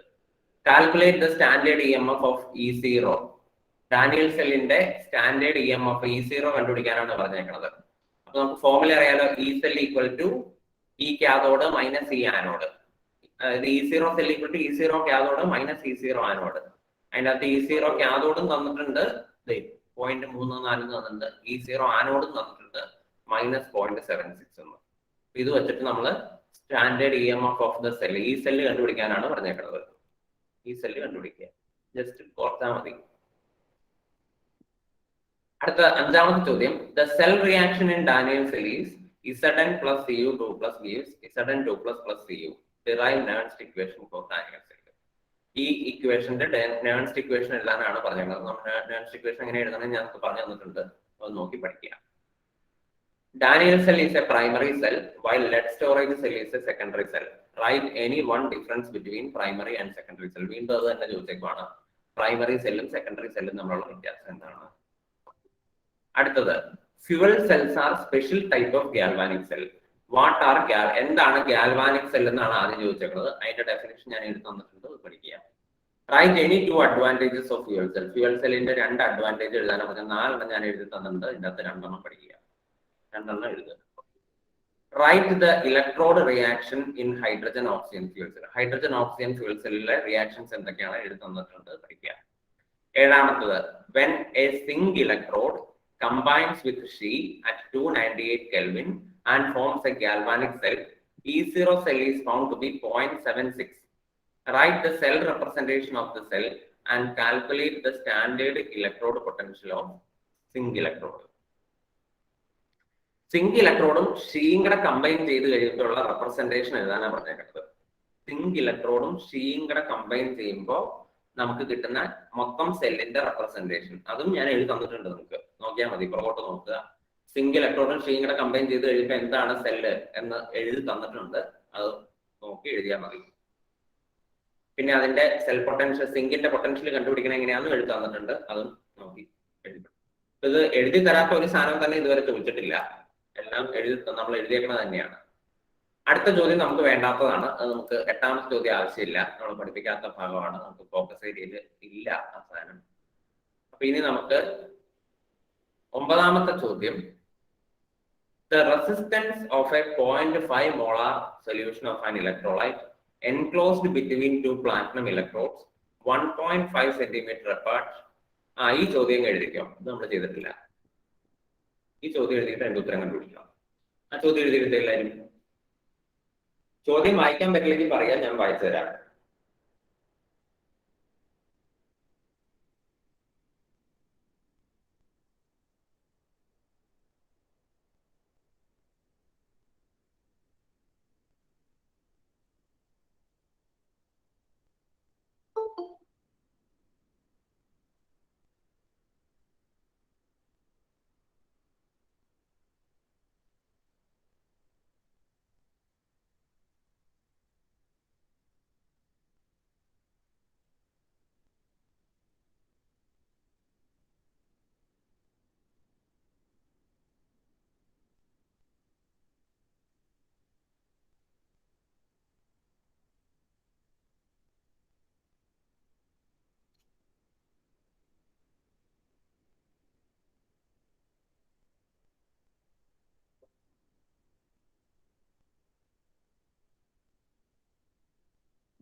ചോദ്യം എഴുതിയാൽ മാത്രം പോരാ, ഉത്തരവോടെ കണ്ടുപിടിക്കാൻ നോക്കുക കേട്ടോ.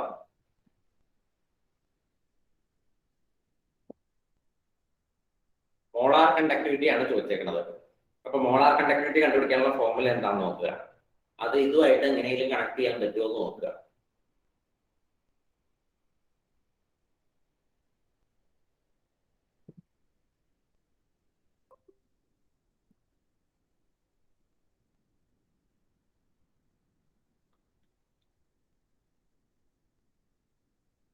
ആദ്യം മോളാർ കണ്ടക്ടിവിറ്റി കണ്ടുപിടിക്കാനുള്ള ഫോർമുല എന്ന് പറഞ്ഞോളൂ. ചോദ്യം എല്ലാവരും എഴുതി കഴിഞ്ഞോ? ഞാൻ ഈ ക്വസ്റ്റ്യൻ പേപ്പർ ഒന്ന് മാറ്റിയിട്ട് ബോർഡിലേക്ക് പോവുകയാണ്. ചോദ്യം എഴുതി കഴിഞ്ഞല്ലോ എല്ലാവരും?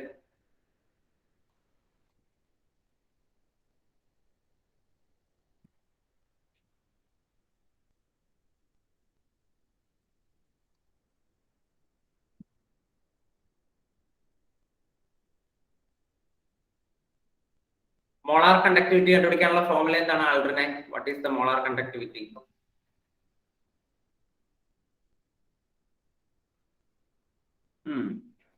മറക്കേ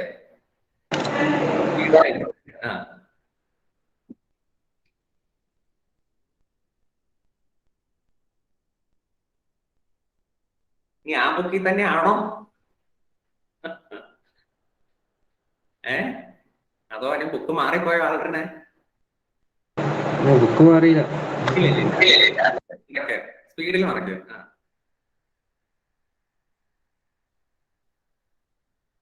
ഓർത്ത് വെക്കാൻ എന്ത് പാടാണ്. എന്നാ പേരുത്ത ഫോമില് അതൊക്കെ ഓർത്ത് വെക്കാൻ പറ്റുന്ന കാര്യമാണോ?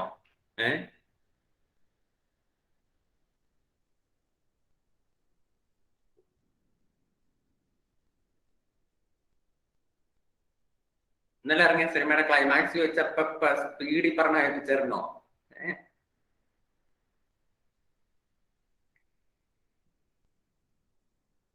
സീൻ ബൈ സീൻ വിടാണ്ട് പറയും.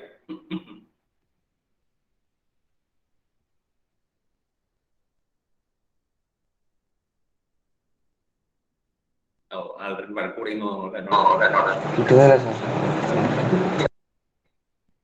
സാറ് അപമാനിച്ചോ ആൽബിനെ? ആൽബിനെ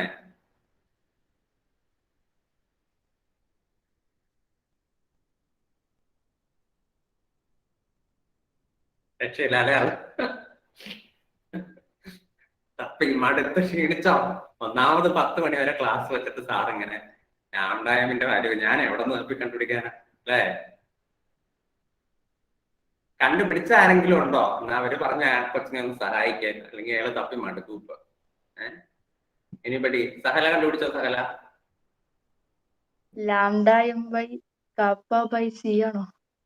കാപ്പ ബൈ സി എന്ന് പറഞ്ഞ ഫോർമുല നമുക്ക് ഇവിടെ ഉപയോഗിക്കുന്നതിന് ചെറിയ പ്രശ്നമുണ്ട്. കാരണം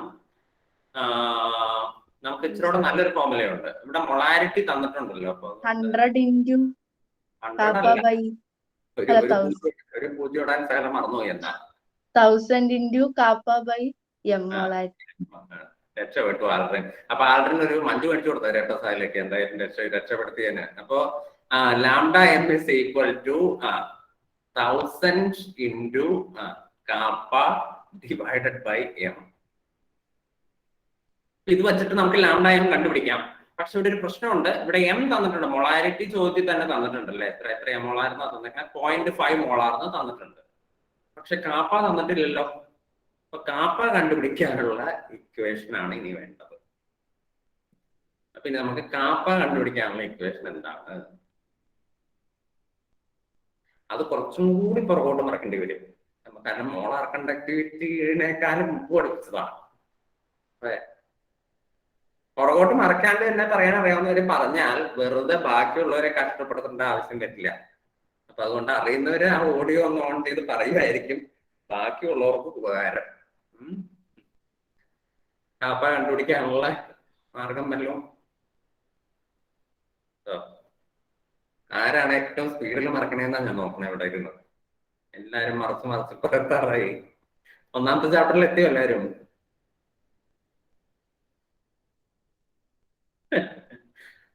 ആദിലിനെ സീൻ കിട്ടിയോ? അതിൽ മറക്കുന്നില്ലല്ലോ, പറയായിരിക്കും ചിലപ്പോ. അറിയോ? വേറെ ബുക്കിലാണ്. അത് കൊള്ളാം. മറച്ചിട്ടും വലിയ പ്രയോജനമൊന്നും ഇല്ലാന്ന് തോന്നി അല്ലേ? എന്നാ മറിച്ച് കണ്ടുപിടിച്ചാരെങ്കിലും? എനിക്ക് ഫോർമുല എനിക്കറിയാൻ പാടില്ല, അതുകൊണ്ട്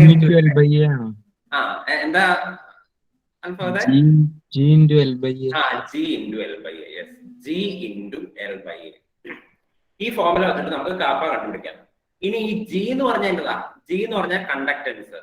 കണ്ടക്ടൻസ് എന്ന് പറഞ്ഞാൽ 1 by റെസിസ്റ്റൻസ് ആണ്. 1 by റെസിസ്റ്റൻസിനെയാണ് നമ്മൾ കണ്ടക്ടൻസ് വിളിക്കുന്നത്. അപ്പൊ ചോദ്യത്തിൽ റെസിസ്റ്റൻസ് തന്നിട്ടുണ്ടല്ലോ അല്ലേ? അപ്പൊ 30 ഓം തന്നിട്ടില്ലേ?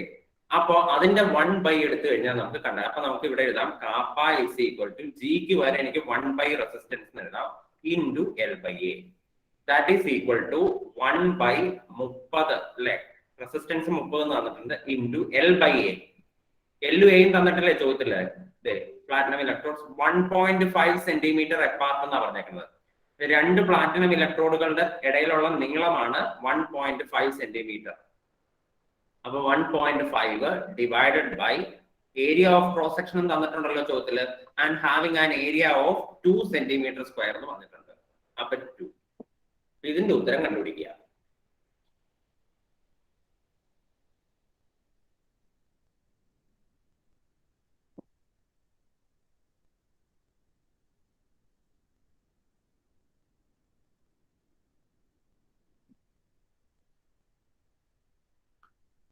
എത്ര കിട്ടി?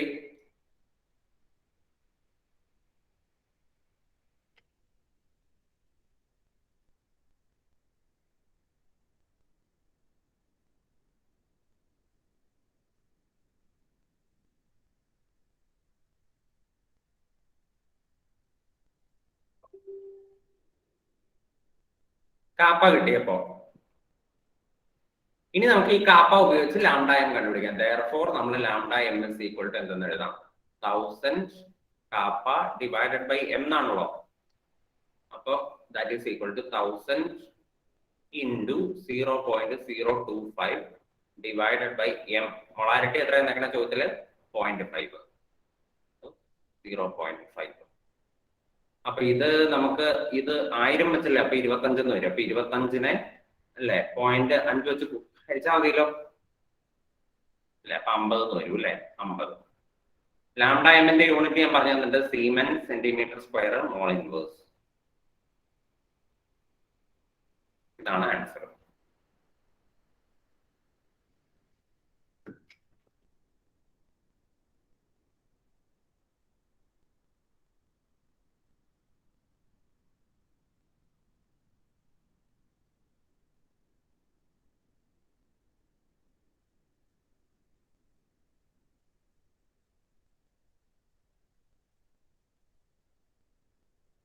ഓക്കെ, അപ്പൊ നമുക്ക് അടുത്ത ചോദ്യത്തിലേക്ക് പോവാം.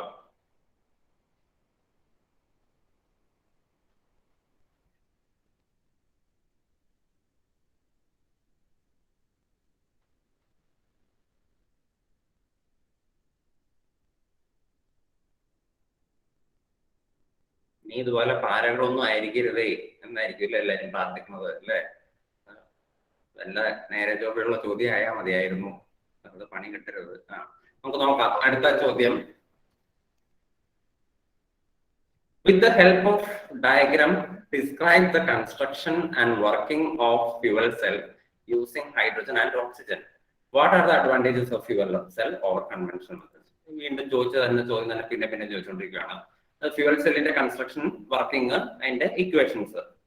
അപ്പൊ ഇതിൽ നിന്ന് ഒരു കാര്യം നിങ്ങൾക്ക് മനസ്സിലായല്ലോ, എല്ലാ കൊല്ലവും തന്നെ ഒരു നേർച്ച പോലെ ഫ്യൂവൽ സെല്ല് ചോദിക്കുന്നുണ്ട്. അപ്പൊ ഈ കൊല്ലം അത് പ്രതീക്ഷിക്കാം എന്നാണ് ഞാൻ പറഞ്ഞതിന്റെ അർത്ഥം. ഇനിയും നിങ്ങൾ ഫ്യൂവൽ സെല്ല് എന്തായാലും പഠിച്ചു വെച്ചിരിക്കണം. അടുത്ത ചോദ്യം, diagrammatically explain the term zeta potential. ഇത് കഴിഞ്ഞ യാത്രയിലാണ്, അത് നമുക്ക് എന്തോ അറിയാണ്ട് അവർ കയറ്റിയിട്ടായിരിക്കുന്നതാണ്, അത് നമുക്ക് ആവശ്യമില്ല. കഴിഞ്ഞ 5ാം സർഫസ് കെമിസ്ട്രിയിലെ ചോദ്യമാണ്. Diagrammatically represent hydrogen oxygen fuel cell and write the half reaction taking place in the cell. കണ്ടു, വീണ്ടും അത് തന്നെ ചോദിച്ചേക്കണം. How do galvanic cell differ from electrolytic cell? Galvanic സെല്ലും ഇലക്ട്രോളിറ്റിക് സെല്ലും തമ്മിലുള്ള വ്യത്യാസം എന്തൊക്കെയാണ് ആണ് ചോദിച്ചത്. നമുക്ക് എഴുതി തന്നിട്ടുണ്ട് എന്തൊക്കെയാണ് ഗാൽവാനിക് സെല്ലും ഇലക്ട്രോളിറ്റിക് സെല്ലും തമ്മിലുള്ള വ്യത്യാസം. അടുത്ത ചോദ്യം, describe about standard hydrogen electrode. Standard hydrogen electrode എന്താണെന്നാ ചോദിച്ചത്, അതും എഴുതി തന്നിട്ടുണ്ട്. Last question, the EMF obtained by coupling the electrode with the sheave was 1.3 volt. Okay, ഈ ചോദ്യം ചെയ്തിട്ടില്ലല്ലോ, ചെയ്തു നോക്കി.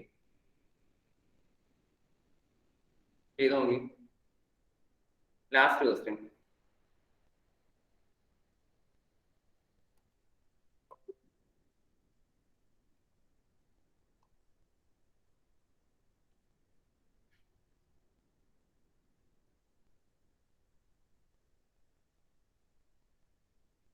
മീനൊക്കെ എന്നാ അറിയിക്കണേ, ഇറങ്ങി ഓടാനും പറ്റില്ലല്ലോ. അങ്ങനെയാണോ?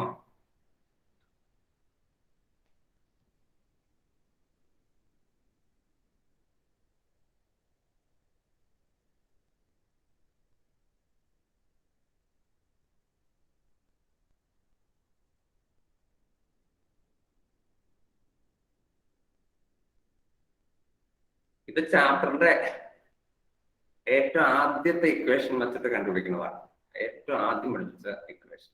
ബുക്ക് കഴിഞ്ഞ ബുക്ക് വല്ലതൊക്കെ ആണെങ്കിൽ തപ്പി കണ്ടുപിടിച്ചെടുത്തോ.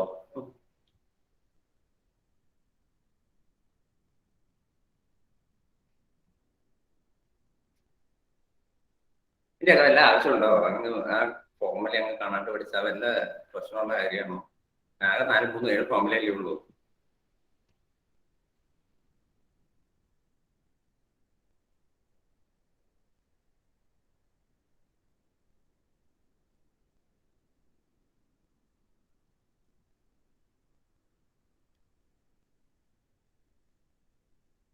ചോദ്യം വായിക്കുക, അർത്ഥം മനസ്സിലാക്കുക, ആൻസർ കണ്ടുപിടിക്കുക എന്ന് പറയുക. അത്രേ ഉള്ളൂ.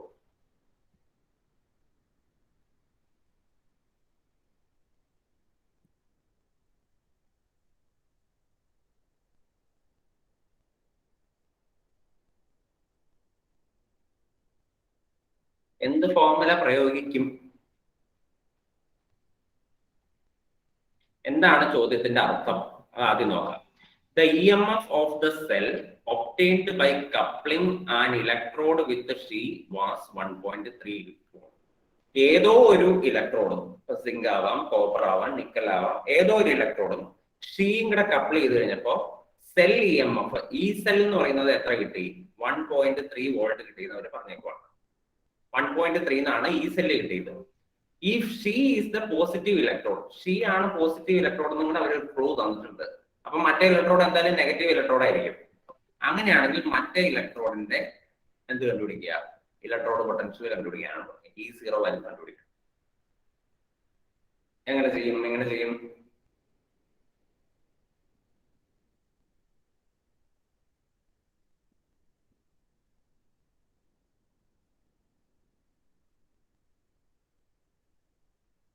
ഏത് ഫോർമുല ഉപയോഗിക്കും?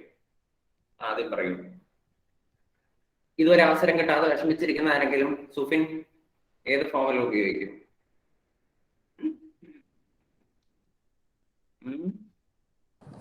സാർ, ഞാൻ ഇദ്ദേഹത്തിന്റെ ആദ്യത്തെ ക്ലാസ് കേട്ടിട്ടുണ്ടായില്ല. അപ്പൊ ഇനി അതുകൊണ്ട് മറ്റേ പ്ലസ് ടുവിന്റെ പബ്ലിക് പരീക്ഷയ്ക്ക് ചോദിക്കുമ്പോഴും ആദ്യത്തെ ക്ലാസ്സിൽ കയറിയിട്ടുണ്ടായിരുന്നില്ല എന്ന് എഴുതി വെക്കുവോ? ഇല്ല. ആദ്യത്തെ ക്ലാസ്സിൽ കയറാനുള്ള അവസരം ഇനിയും ഉണ്ടല്ലോ അല്ലെ? നമ്മളിപ്പോ ഓഫ്ലൈൻ ആണെന്നെങ്കിൽ ആദ്യത്തെ ക്ലാസ്സിൽ കയറിയില്ല എന്നുള്ള ആൻസറിന് ഒരു കുറച്ചെങ്കിലും റെലവൻസ് ഉണ്ട്. പക്ഷേ ഓൺലൈനിൽ അങ്ങനെ ഉണ്ടോ? സുഫിന് ഇനിയും ആദ്യത്തെ ക്ലാസ്സിൽ കയറാം. എങ്ങനെ കയറാം? മുത്തു ക്ലാസ്സിൽ നിന്ന് വീഡിയോ അയച്ചു തന്നിട്ടുണ്ട്. ആ വീഡിയോയിൽ കയറി ഇരിക്കുക. അപ്പൊ അത് ആദ്യത്തെ ക്ലാസ്സിൽ ഇരിക്കുന്നതിന് ഏകദേശം തുല്യമാകും. എന്നിട്ട് സംശയം ഉണ്ടെങ്കിൽ എന്നെ വിളിച്ച് ചോദിക്കുക. ഇങ്ങനെയൊക്കെയാണ് ചെയ്യേണ്ടത്. ആരും ചെയ്യാറില്ല. അതുകൊണ്ട് തന്നെ ചോദ്യം ചോദിക്കുമ്പോ ഇത്തരം മറുപടികളിൽ ഒതുങ്ങേണ്ടി വരും. അപ്പൊ ആദ്യത്തെ ക്ലാസ്സിൽ ഉണ്ടായിരുന്ന ആരെങ്കിലും എന്നാ ഉത്തരം പറയൂ. അപ്പൊ സുഫിന് ഉത്തരം പ്രതീക്ഷിച്ചോണ്ടല്ലേ ഇരിക്കുന്നേ. ഒരു ഉത്തരവും പ്രതീക്ഷിക്കണ്ട. ഉണ്ടായിരുന്നവരുടെ ഇതിലും നല്ല മറുപടികളായിരിക്കും കിട്ടാൻ പോകുന്നത്. സാർ ഞാൻ ഉണ്ടായിരുന്നു, പക്ഷെ തലവേദനയായിരുന്നു. ഉണ്ടായിരുന്നു, പക്ഷെ അത് പറഞ്ഞപ്പോ ഞാൻ ഇവിടുന്ന് എഴുന്നേറ്റ് പോയായിരുന്നു.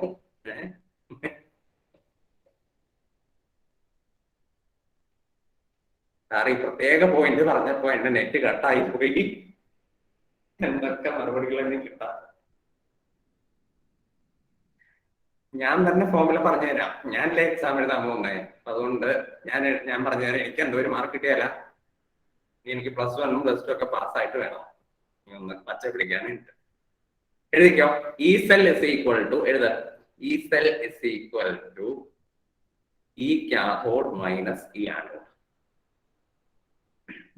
ഓക്കെ, ഞാൻ ഈ ക്വസ്റ്റ്യൻ പേപ്പർ അപ്പോ കളയണം കേട്ടോ. കാരണം കഴിഞ്ഞു. ഇത്രയും ക്വസ്റ്റ്യൻസേ നമുക്ക് ചെയ്യാനുള്ളൂ. ക്വസ്റ്റ്യൻ എല്ലാവരും എഴുതിയെടുത്തു എന്ന് പ്രതീക്ഷിക്കുന്നു. വീട്ടിൽ നിന്ന് ബോർഡ് ഓൺ ചെയ്യാം. സെക്കൻഡ്.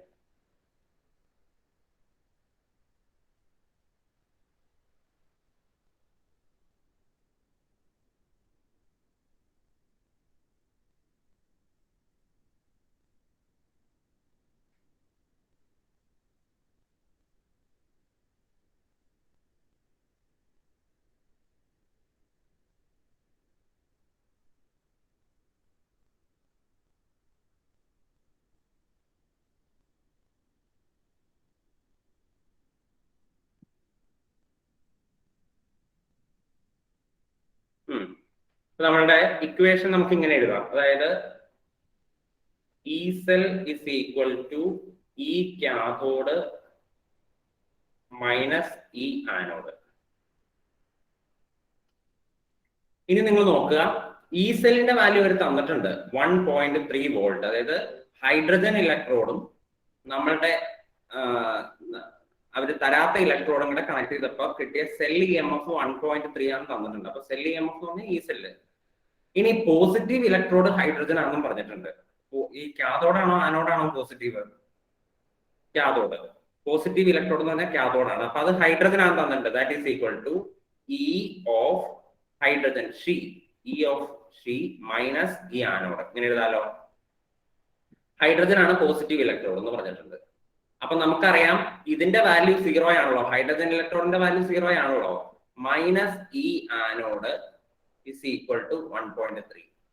അങ്ങനെയാണെങ്കിൽ ഈ ആനോഡിന്റെ പൊട്ടൻഷ്യൽ എത്രയാണെന്നാണ് ചോദിച്ചിരിക്കുന്നത്. therefore ഈ ആനോഡ് ഇസ് ഈക്വൽ ടു എന്ത് വരും? -1.3. ഇതാണ് ആനോഡിന്റെ പൊട്ടൻഷ്യൽ. അങ്ങനെയാണ് അത് കണ്ടുപിടിക്കാൻ. അപ്പൊ ഇതോടുകൂടി ഞാൻ ഇലക്ട്രോ കെമിസ്ട്രി വൈൻഡപ്പ് ചെയ്യുകയാണ്. നിങ്ങൾ സമയം പോലെയൊക്കെ എടുത്ത് വായിച്ച് പഠിക്കുക. കാരണം ചാപ്റ്റർ കുറച്ച് ബാക്കിയുള്ള ചാപ്റ്ററുകളെ പോലെ സ്പീഡിൽ പോവില്ലാത്തൊരു ചാപ്റ്റർ ആയിരുന്നു. അതിന്റെ കൺസെപ്റ്റ് എല്ലാം ഫ്രഷ് ആണ്. അപ്പൊ അതുകൊണ്ട് തന്നെ എല്ലാം നിങ്ങൾ പെട്ടെന്ന് വായിച്ച് ഉള്ളിലാക്കിയാൽ ഉള്ളിൽ കയറും, അല്ലെങ്കിൽ കുറച്ച് ബുദ്ധിമുട്ടും. അതുകൊണ്ട് പഠിക്കുക. ഓക്കെ, അപ്പൊ അങ്ങനെയാണെങ്കിൽ ഇനി നമ്മൾ ജസ്റ്റ് ചാപ്റ്റർ 7 ഒന്ന് സ്റ്റാർട്ട് ചെയ്ത് ചാപ്റ്റർ 6 ഒന്ന് സ്റ്റാർട്ട് ചെയ്ത് വെക്കുന്നതേ ഉള്ളൂ. മൊത്തം ഡീറ്റെയിൽഡ് ആയിട്ട് പറയാനുള്ള സമയം ഒന്നും ഇല്ല.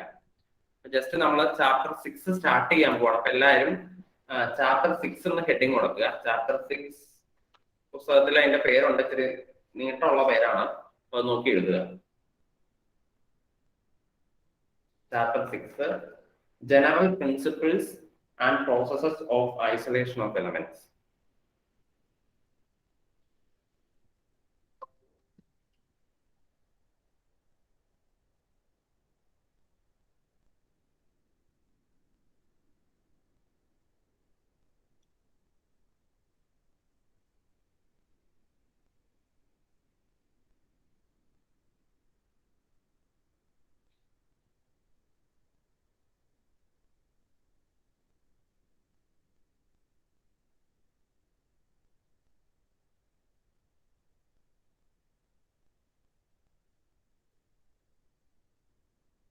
General principles and process of isolation of elements.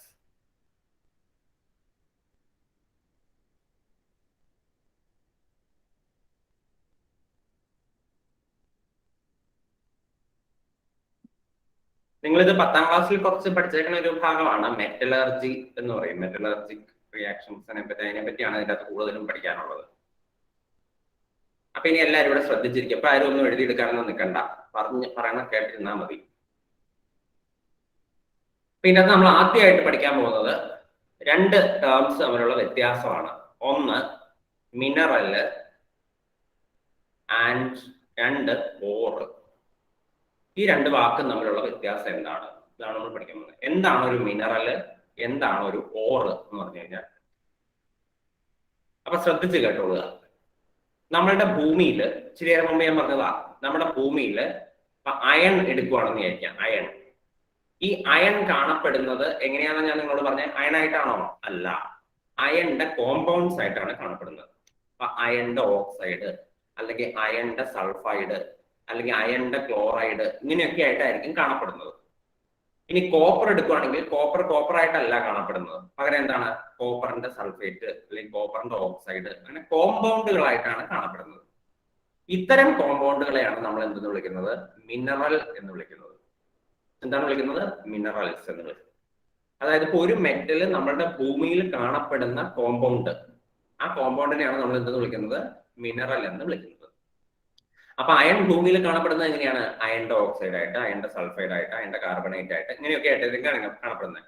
അതുപോലെ തന്നെ കോപ്പറും അതിന്റെ സൾഫേറ്റ്, ക്ലോറൈഡ്, കാർബണേറ്റ്, ഇങ്ങനെ ഓക്സൈഡ്, ഇങ്ങനെയൊക്കെ ആയിട്ടായിരിക്കും കാണപ്പെടുന്നത്. അമീന എന്നെ ചെയ്തോണ്ടിരിക്കണേ? കാർ ഓടിക്കണോ? എന്നെ കാണിച്ചോണ്ടിരിക്കണ അമീന? അടുത്ത ആരോ ഉണ്ടല്ലോ? ഇല്ല. അപ്പോ ഇങ്ങനെയുള്ള കോമ്പൗണ്ടുകളെയാണ് നമ്മൾ എന്തെന്ന് വിളിക്കുന്നത്? മിനറൽസ് എന്ന് വിളിക്കുന്നത്. They are called minerals. ഇനി എന്താണ് ഒരു ഓർ എന്ന് പറഞ്ഞു കഴിഞ്ഞാൽ? ഓർ എന്ന് പറഞ്ഞാൽ എന്താണ്? അതായത് ഇപ്പോ ഫോർ എക്സാമ്പിൾ, ഇപ്പൊ അയണിന് ഒരു 10 മിനറൽ ഉണ്ടെന്ന് കരുതുക. അയൺ നമ്മുടെ ഭൂമിയിൽ 10 വ്യത്യസ്ത കോമ്പൗണ്ടുകളായിട്ടാണ് കാണപ്പെടുന്നതെന്ന് വിചാരിക്കാം. Fe2O3, Fe3O4, FeS2, ഇങ്ങനെ പല 10 വെറൈറ്റി ഉണ്ടെന്ന് കരുതുക. 10 ആയിരിക്കും, അതിൽ കൂടുതൽ കാണും. 10 ഉണ്ടെന്ന് കരുതുക. ഇതിൽ നിന്ന് എനിക്ക് എന്ത് ചെയ്യണം? അയണിനെ എക്സ്ട്രാക്ട് ചെയ്തെടുക്കണം. എന്ത് ചെയ്യണം? അയണിനെ എനിക്ക് എന്ത് ചെയ്യണം? പുറത്തോട്ട് എടുക്കണം. ഈ കോമ്പൗണ്ടിൽ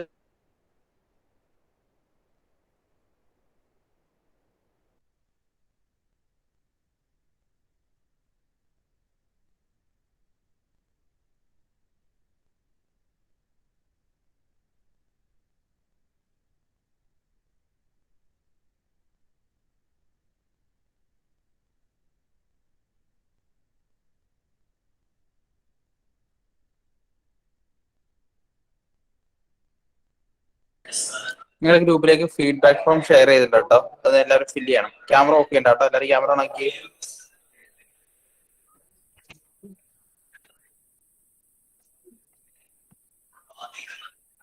ഞാൻ പോയപ്പോ ആരെങ്കിലും വന്നോ?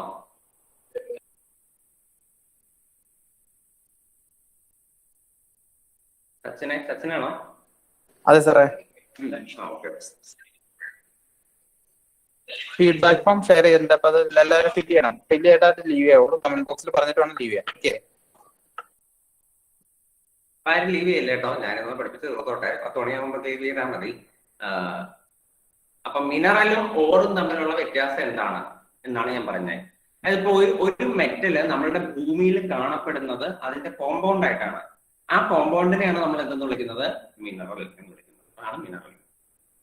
പക്ഷേ ഈ എല്ലാ മിനറലിൽ നിന്നും നമുക്ക് ആ മെറ്റലിനെ എടുക്കാൻ കഴിയണം എന്നില്ല. ഒരു കോമ്പൗണ്ട്, ഒരു 10 കോമ്പൗണ്ട്, അയണിന് ഒരു 10 കോമ്പൗണ്ട് ഉണ്ടെന്ന് കരുതുക. ഈ 10 കോമ്പൗണ്ടിൽ നിന്നും എനിക്ക് അയണിനെ വേർതിരിച്ചെടുക്കാൻ പറ്റിയെന്നിരിക്കില്ല. അതിന് പല പല കാരണങ്ങൾ ഉണ്ടാവും. ഒന്നാമത്തെ കാരണം, ഇപ്പൊ ചില മിനറലിൽ അയണിന്റെ കണ്ടന്റ് വളരെ കുറവായിരിക്കും. ഒരു പേരിന് മാത്രമേ അതിനകത്ത് അയൺ ഉണ്ടാവുള്ളൂ. അപ്പൊ അതുകൊണ്ട് അതിൻ്റെ അകത്തുനിന്ന് നമ്മൾ അയണിനെ വേർതിരിച്ചെടുത്താലും നമുക്ക് ഒത്തിരി ഒന്നും കിട്ടാൻ പോണില്ല. അപ്പൊ അതൊരു കാരണം. രണ്ടാമത്തെ കാരണം, നമ്മൾ ഒത്തിരി പണം ചെലവാക്കിയാൽ മാത്രമായിരിക്കും ചിലപ്പോൾ ആ മിനറലിൽ നിന്ന് അയണിനെ വേർതിരിച്ചെടുക്കാൻ പറ്റുള്ളൂ. അത് ഒത്തിരി എക്സ്പെൻസീവ് ആയിട്ടുള്ള മെത്തേഡ് ഉപയോഗിക്കേണ്ടി വരുമായിരിക്കും. അപ്പൊ ഇത്തരം കാരണങ്ങളാൽ എല്ലാ മിനറലിൽ നിന്നും എനിക്ക് അയണിനെ വേർതിരിച്ചെടുക്കാൻ കഴിഞ്ഞോളണമെന്നില്ല. അപ്പൊ ഏതൊക്കെ മിനറലിൽ നിന്ന് അയണിനെ എനിക്ക് പ്രോഫിറ്റബിൾ ആയിട്ട് ലാഭകരമായിട്ട് വേർതിരിച്ചെടുക്കാൻ പറ്റുന്നുണ്ടോ ആ മിനറലിനെയാണ് നമ്മൾ എന്തെന്ന് വിളിക്കുന്നത്? ഓർ എന്ന് വിളിക്കുന്നത്. അതിനെയാണ് നമ്മൾ ഓർ എന്ന് വിളിക്കുന്നത്. അപ്പൊ മിനറലും ഓറും തമ്മിലുള്ള വ്യത്യാസം എന്താണ്? മിനറൽ എന്ന് പറഞ്ഞാൽ കോമ്പൗണ്ട്, അത് നമ്മുടെ അയണും കോപ്പറും അലുമിനിയവും സിങ്കും ഒക്കെ ഭൂമിയിൽ കാണപ്പെടുന്ന അവസ്ഥേനെയാണ് നമ്മൾ മിനറൽ എന്ന് വിളിക്കുന്നത്. ഇത് പല പല കോമ്പൗണ്ടുകളായിട്ടാണ് കാണപ്പെടുന്നത്. അയൺ ആണെങ്കിൽ അയൺ ഓക്സൈഡ് ആയിട്ട് കാണാം, അയൺ സൾഫൈഡ് ആയിട്ട് കാണാം. കോപ്പർ ആണെങ്കിൽ copper sulphate, copper chloride, copper oxide, ഇങ്ങനെ പലതരത്തിലുള്ള കോമ്പൗണ്ടുകളായിട്ട് കാണപ്പെടാം. അതാണ് മിനറൽ എന്ന് പറയുന്നത്. ഓർ എന്ന് പറഞ്ഞാൽ എന്താണ്? ഈ മിനറലുകൾ നിങ്ങൾ എടുക്കുക. അയണിന്റെ 10 മിനറൽ എടുത്തു, എന്നിട്ട് നിങ്ങൾ നോക്കുകയാണ് ഇതിൻ്റെ അകത്തുനിന്ന് ഏതിൻ്റെ അകത്തുനിന്നൊക്കെ എനിക്ക് അയണിനെ വേർതിരിച്ചെടുക്കാൻ പറ്റും. അപ്പൊ നോക്കിയപ്പോ കുറച്ചെണ്ണത്തിൽ അയണിന്റെ അളവ് വളരെ കുറവാണ്, അപ്പൊ അതുകൊണ്ട് അതിൻ്റെ അകത്തുനിന്ന് വേർതിരിച്ചെടുക്കണില്ല എന്ന് വിചാരിച്ചു. അപ്പൊ അത് ഓറല്ല. അപ്പൊ ആ മിനറലിനെ എനിക്ക് ഓറെന്ന് വിളിക്കാൻ പറ്റില്ല. പിന്നെ വേറൊരു മിനറൽ എടുത്തു കഴിഞ്ഞപ്പോൾ എനിക്ക് അതിൻ്റെ അകത്തുനിന്ന് അയണിനെ വേർതിരിച്ചെടുക്കാം, പക്ഷെ ഒത്തിരി പൈസ ചെലവാക്കേണ്ടി വരും. അപ്പൊ അതുകൊണ്ട് ഞാൻ ആലോചിക്കണോ വേണ്ട, ഇതും വേണ്ട, ഈ പുള്ളിനെ വിട്ടേക്കാം. അപ്പൊ അതും ഓറല്ല, അതും ഓറല്ല. പിന്നെ ഇങ്ങനെ തപ്പി തപ്പി തപ്പി നോക്കി കഴിഞ്ഞപ്പോൾ ഒരു 3-4 എണ്ണത്തിൽ നിന്ന് എനിക്ക് അയണിനെ വേർതിരിച്ചെടുക്കാം. വലിയ പൈസ മുടക്കില്ല, എന്നാൽ ഇഷ്ടം പോലെ അയൺ കിട്ടുകയും ചെയ്യും. അങ്ങനെയാണെങ്കിൽ അത്തരം മിനറൽസിനെയാണ് നമ്മൾ എന്തെന്ന് വിളിക്കുന്നത്? ഓർ എന്ന് വിളിക്കുന്നത്. അപ്പൊ നമുക്ക് ലാഭകരമായിട്ട് ഏതൊക്കെ മിനറലിൽ നിന്ന് അയണിനെ വേർതിരിച്ചെടുക്കാൻ പറ്റുന്നുണ്ടോ ആ മിനറലുകളെ നമുക്ക് എന്തെന്ന് വിളിക്കാം? ഓർ എന്ന് വിളിക്കാം. അപ്പൊ അയൺ ഞാനൊരു എക്സാമ്പിൾ ആയിട്ട് പറഞ്ഞേ ഉള്ളൂ. അയൺ മാത്രമൊന്നുമല്ല, ബാക്കി എല്ലാ മെറ്റലും, കോപ്പർ, അലുമിനിയം, ഏത് മെറ്റൽ ആണെങ്കിലും ഇത് തന്നെയാണ് കേസ്. മിനറലും ഉണ്ട്, ഓറും ഉണ്ട്. എന്തെങ്കിലും സംശയം ഉണ്ടോ ആർക്കെങ്കിലും? മിനറല് ഓർ എന്താണെന്ന് മനസ്സിലായോ? എന്താണ് മിനറലും ഓറും തമ്മിലുള്ള വ്യത്യാസം എന്ന് മനസ്സിലായോ? അങ്ങനെയാണെങ്കിൽ അടുത്ത കാര്യം, ഈ ഓർ കണ്ടുപിടിച്ചു. ഇപ്പൊ ഞാൻ അയണിന്റെ 10 മിനറലിൽ നിന്ന് എനിക്ക് ഒരു 4 ഓർ ഉണ്ടെന്ന് വിചാരിക്കുക. 4 എണ്ണം ആണ് ഓർ എന്ന് ഞാനങ്ങ് കണ്ടുപിടിച്ചു. ഈ ഓറിൽ നിന്ന് അയണിനെ വേർതിരിച്ചെടുക്കുന്ന പ്രക്രിയക്ക് വിളിക്കുന്ന പേരാണ് മെറ്റലർജി. എന്താണ് വിളിക്കുന്നത്? മെറ്റലർജി. അതായത് ഒരു ഓറിൽ നിന്ന് ആ മെറ്റലിനെ മാത്രം വേർതിരിച്ചെടുക്കുന്ന, ഇപ്പൊ Fe2O3 എന്ന് പറയുന്ന ഒരു ഓർ ഉണ്ടെന്ന് കരുതുക. അങ്ങനെയാണെങ്കിൽ Fe2O3യിൽ നിന്ന് Fe-നെ മാത്രം വേർതിരിച്ചെടുക്കുന്ന പ്രോസസ്സിനെ വിളിക്കുന്ന പേരാണ് എന്ത്? മെറ്റലർജി എന്ന് വിളിക്കുന്നത്. അങ്ങനെയാണ് നമ്മൾ മെറ്റലർജി എന്ന് പറയുന്നത്. മനസ്സിലായോ? അപ്പൊ ഇത്രയും കാര്യങ്ങൾ, ഒന്ന് മിനറൽ എന്ത്, ഓർ എന്ത്, മെറ്റലർജി എന്ത്. മിനറൽ എന്ന് പറഞ്ഞാൽ എന്താണ്? ഒരു മെറ്റല് ഭൂമിയിൽ കാണപ്പെടുന്നത് ഏത് കോമ്പൗണ്ട് ആയിട്ടാണ് ആ കോമ്പൗണ്ടുകളെ ഒക്കെ നമ്മൾ മിനറൽ എന്ന് വിളിക്കും. എല്ലാ കോമ്പൗണ്ടും മിനറലാണ്. പക്ഷെ എല്ലാ മിനറലും ഓർ അല്ല. കാരണം എന്താ? ഓർ ആവണമെന്നുണ്ടെങ്കിൽ ആ മിനറലിൽ നിന്ന് എനിക്ക് മെറ്റലിനെ എക്സ്ട്രാക്ട് ചെയ്തെടുക്കാൻ പറ്റണം. അങ്ങനെ എക്സ്ട്രാക്ട് ചെയ്തെടുക്കാൻ പറ്റിയാൽ മാത്രമേ അതിനെ ഓർ എന്ന് വിളിക്കാൻ പറ്റുള്ളൂ. അങ്ങനെ ഓർ കണ്ടുപിടിച്ച് ഓറിൽ നിന്ന് മെറ്റലിനെ എക്സ്ട്രാക്ട് ചെയ്തെടുക്കുന്ന പ്രോസസ്സിനെയാണ് നമ്മൾ മെറ്റലർജി എന്ന് വിളിക്കുന്നത്. ശരി, അപ്പൊ അങ്ങനെയാണെങ്കിൽ നിങ്ങൾ ഇതുപോലെ ഹെഡിങ് എഴുതുക, മിനറൽസ് ആൻഡ് ഓർസ് എന്ന് ഹെഡിങ് കൊടുക്കുക.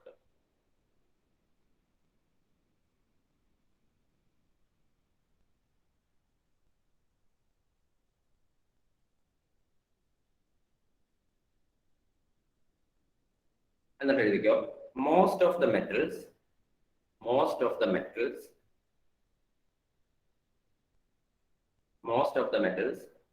are present in nature.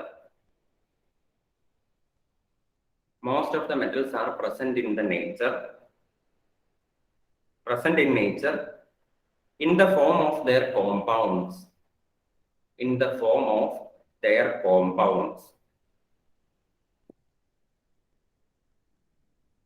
Full stop. These compounds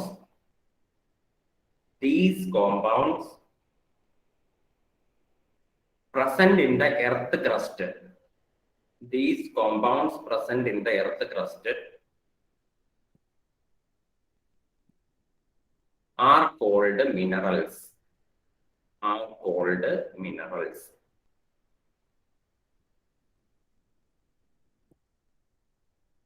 Full stop. അടുത്ത പാരഗ്രാഫ് ആയിട്ട് എഴുതുക.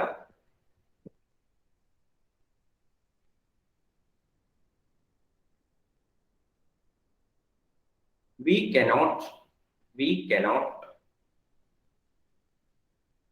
extract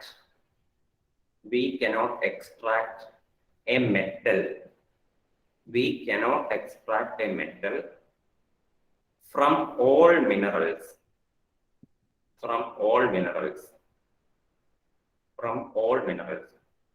full stop. The mineral from which a metal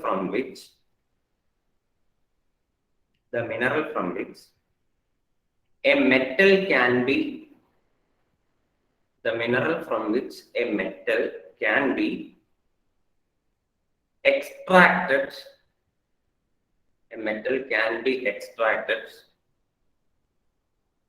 conveniently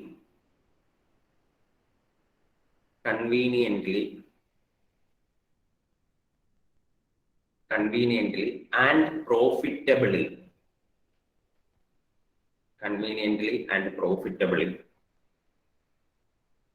is called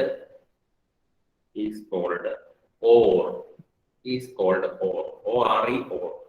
Is called ore.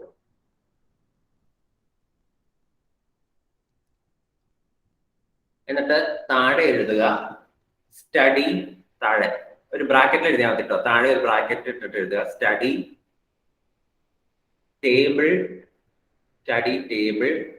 ഇതുപോലെ study table 6.1 in the textbook.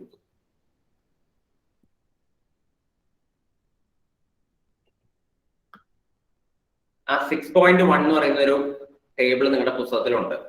അത് കുറെ മെറ്റലും അതിന്റെ ഓറിന്റെ പേരുമാണ് കൊടുത്തേക്കുന്നത്. അത് പഠിക്കണം. അലുമിനിയത്തിന്റെ ഓറ്, അയണിന്റെ ഓറ്, കോപ്പറിന്റെ ഓറ്, സിങ്കിന്റെ ഓറ് എന്ന് പറഞ്ഞിട്ട് കുറെ മെറ്റലും അതിന്റെ ഓറും കൊടുത്തിട്ടുണ്ട്. അത് കാണാണ്ട് പഠിക്കണം. അപ്പൊ ഇപ്പൊ മിനറൽ എന്താണോ ഓർ എന്താണെന്ന് പഠിച്ചു. ഇനി താഴെ അടുത്ത പാരഗ്രാഫ് ആയിട്ട് എഴുതുക ദ പ്രോസസ് ഓഫ് പരീക്ഷയ്ക്ക് ഇങ്ങനെ എഴുതി വെച്ചേക്കരുത് കേട്ടോ. Study table 6.1 from the text book എന്ന് കാണാപ്പാടം പഠിച്ച് അതും കൂടെ എഴുതി വെക്കരുതെന്ന് പറയാം. അത് പുസ്തകത്തിൽ നോക്കി കാണാണ്ട് പഠിക്കാനായിട്ട് ഉണ്ടാക്കുന്നത്. ദ പ്രോസസ് ഓഫ് എക്സ്ട്രാക്ഷൻ വളരെ മോശമായി പോയി അല്ലേ? അങ്ങനെയാണോ നമ്മളിപ്പോ സാറ് ഞങ്ങൾ അത്രയ്ക്ക് അങ്ങ് മോശക്കാരാ. The process of extraction of a metal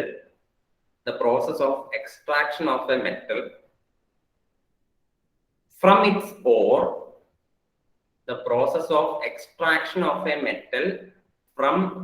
ore is called metallurgy. മെറ്റലർജിയുടെ സ്പെല്ലിംഗ് ഞാൻ എഴുതരാം. is called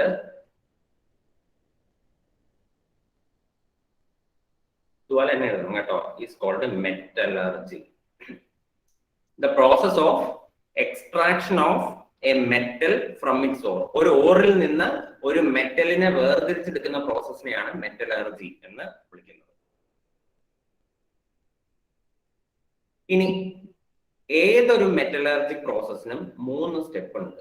3 സ്റ്റെപ്പ് വഴിയാണ് നമ്മൾ മെറ്റലർജിക് പ്രോസസ്സ് നടത്തുന്നത്. ആ 3 സ്റ്റെപ്പും കൂടെ എഴുതി വെച്ചോളുക. എഴുതിക്കോ. There are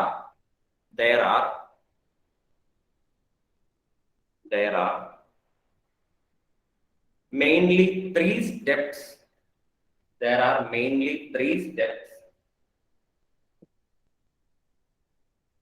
Involved. There are mainly 3 steps involved in the metallurgic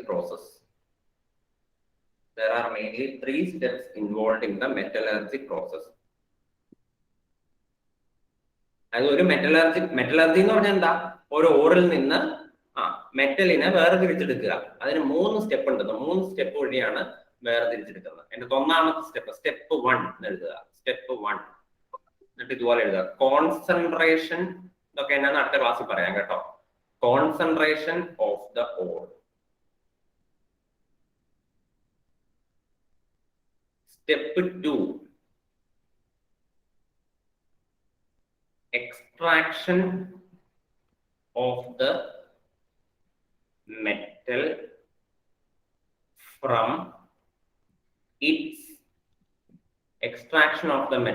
its concentrated ore. Step 3 refining അല്ലെങ്കിൽ purification of the metal.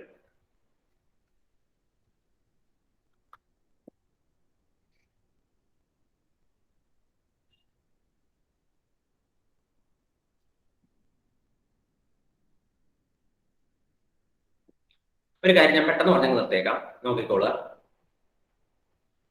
അതായത് ഒരു മെറ്റലിനെ ഒരു ഓറിൽ നിന്ന് വേർതിരിച്ചെടുക്കുന്നത് 3 സ്റ്റെപ്പ് വഴിയാണ്. 3 സ്റ്റെപ്പ് ചെയ്തിട്ടാണ് ഒരു മെറ്റലിനെ നമ്മൾ ഒരു ഓറിൽ നിന്ന് മാറ്റിയെടുക്കുന്നത്.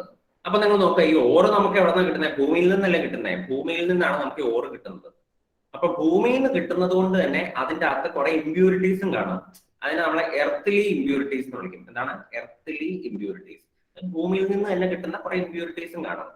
ആ ഇമ്പ്യൂരിറ്റീസിനെ ഒക്കെ മാറ്റിക്കളയുന്നത് ഓറിൽ നിന്ന്, നമുക്ക് ഓറ് മാത്രം മതി. ആ ഓറിൽ നിന്ന് ഇമ്പ്യൂരിറ്റീസിനെ ഒക്കെ മാറ്റിക്കളയുന്ന പ്രോസസ്സിനെയാണ് നമ്മൾ കോൺസെൻട്രേഷൻ ഓഫ് ദ ഓർ എന്ന് വിളിക്കുന്നത്. അടുത്ത ക്ലാസ്സിൽ ഇച്ചിരി ഡീറ്റെയിൽഡ് ആയിട്ട് പറയാം. അത് ഭൂമിയിൽ നിന്ന് കിട്ടുന്ന ഓറിൽ നിന്ന് ഇമ്പ്യൂരിറ്റീസിനെ ഒക്കെ കളയുന്ന പ്രോസസ്സാണ് കോൺസെൻട്രേഷൻ. അപ്പൊ ഇപ്പൊ നമ്മുടെ നല്ല പ്യൂർ ആയിട്ടുള്ള ഓറുണ്ട്. ഇനി ആ രണ്ടാമത്തെ സ്റ്റെപ്പ് എന്താണ്? ആ ഓറിൽ നിന്ന്, കോൺസെൻട്രേറ്റഡ് ആയിട്ടുള്ള ഓറിൽ നിന്ന് നമ്മൾ എന്ത് ചെയ്യുന്നു? മെറ്റലിനെ മാത്രം എക്സ്ട്രാക്ട് ചെയ്തെടുക്കുന്നു. അതാണ് രണ്ടാമത്തെ step, extraction of the metal from it's concentrated or. അതായത് ഇമ്പ്യൂരിറ്റി ഒക്കെ റിമൂവ് ചെയ്ത് കഴിഞ്ഞപ്പോൾ ഓർ നല്ല ഫ്രഷ് ആയി. ഇനി ആ ഓറിൽ നിന്ന് നമ്മൾ മെറ്റലിനെ എക്സ്ട്രാക്ട് ചെയ്തെടുക്കും. ഇനി മൂന്നാമത്തെ സ്റ്റെപ്പാണ് ആ എക്സ്ട്രാക്ട് ചെയ്ത് എടുത്ത മെറ്റലിനെ വീണ്ടും പ്യൂരിഫൈ ചെയ്യുന്നു. അതിനെയാണ് നമ്മൾ റിഫൈനിങ് എന്ന് വിളിക്കുന്നത്. എക്സ്ട്രാക്റ്റഡ് മെറ്റലിനെ നമ്മൾ എന്ത് ചെയ്യുന്നു? വീണ്ടും ഒന്നോടെ പ്യൂരിഫൈ. അപ്പൊ ഇത്രയും കാര്യങ്ങളാണ് ഞാൻ ഇന്ന് പറയാൻ ആഗ്രഹിക്കുന്നത്. ബാക്കി നമുക്ക് അടുത്ത ക്ലാസ്സിൽ ഡിസ്കസ് ചെയ്യാം. ഇനി നിങ്ങൾ എല്ലാവരും എന്താ ഫോമോ ആ ഫോം ഫില്ല് ചെയ്തിട്ടേ പോവുള്ളൂ. ഓക്കെ.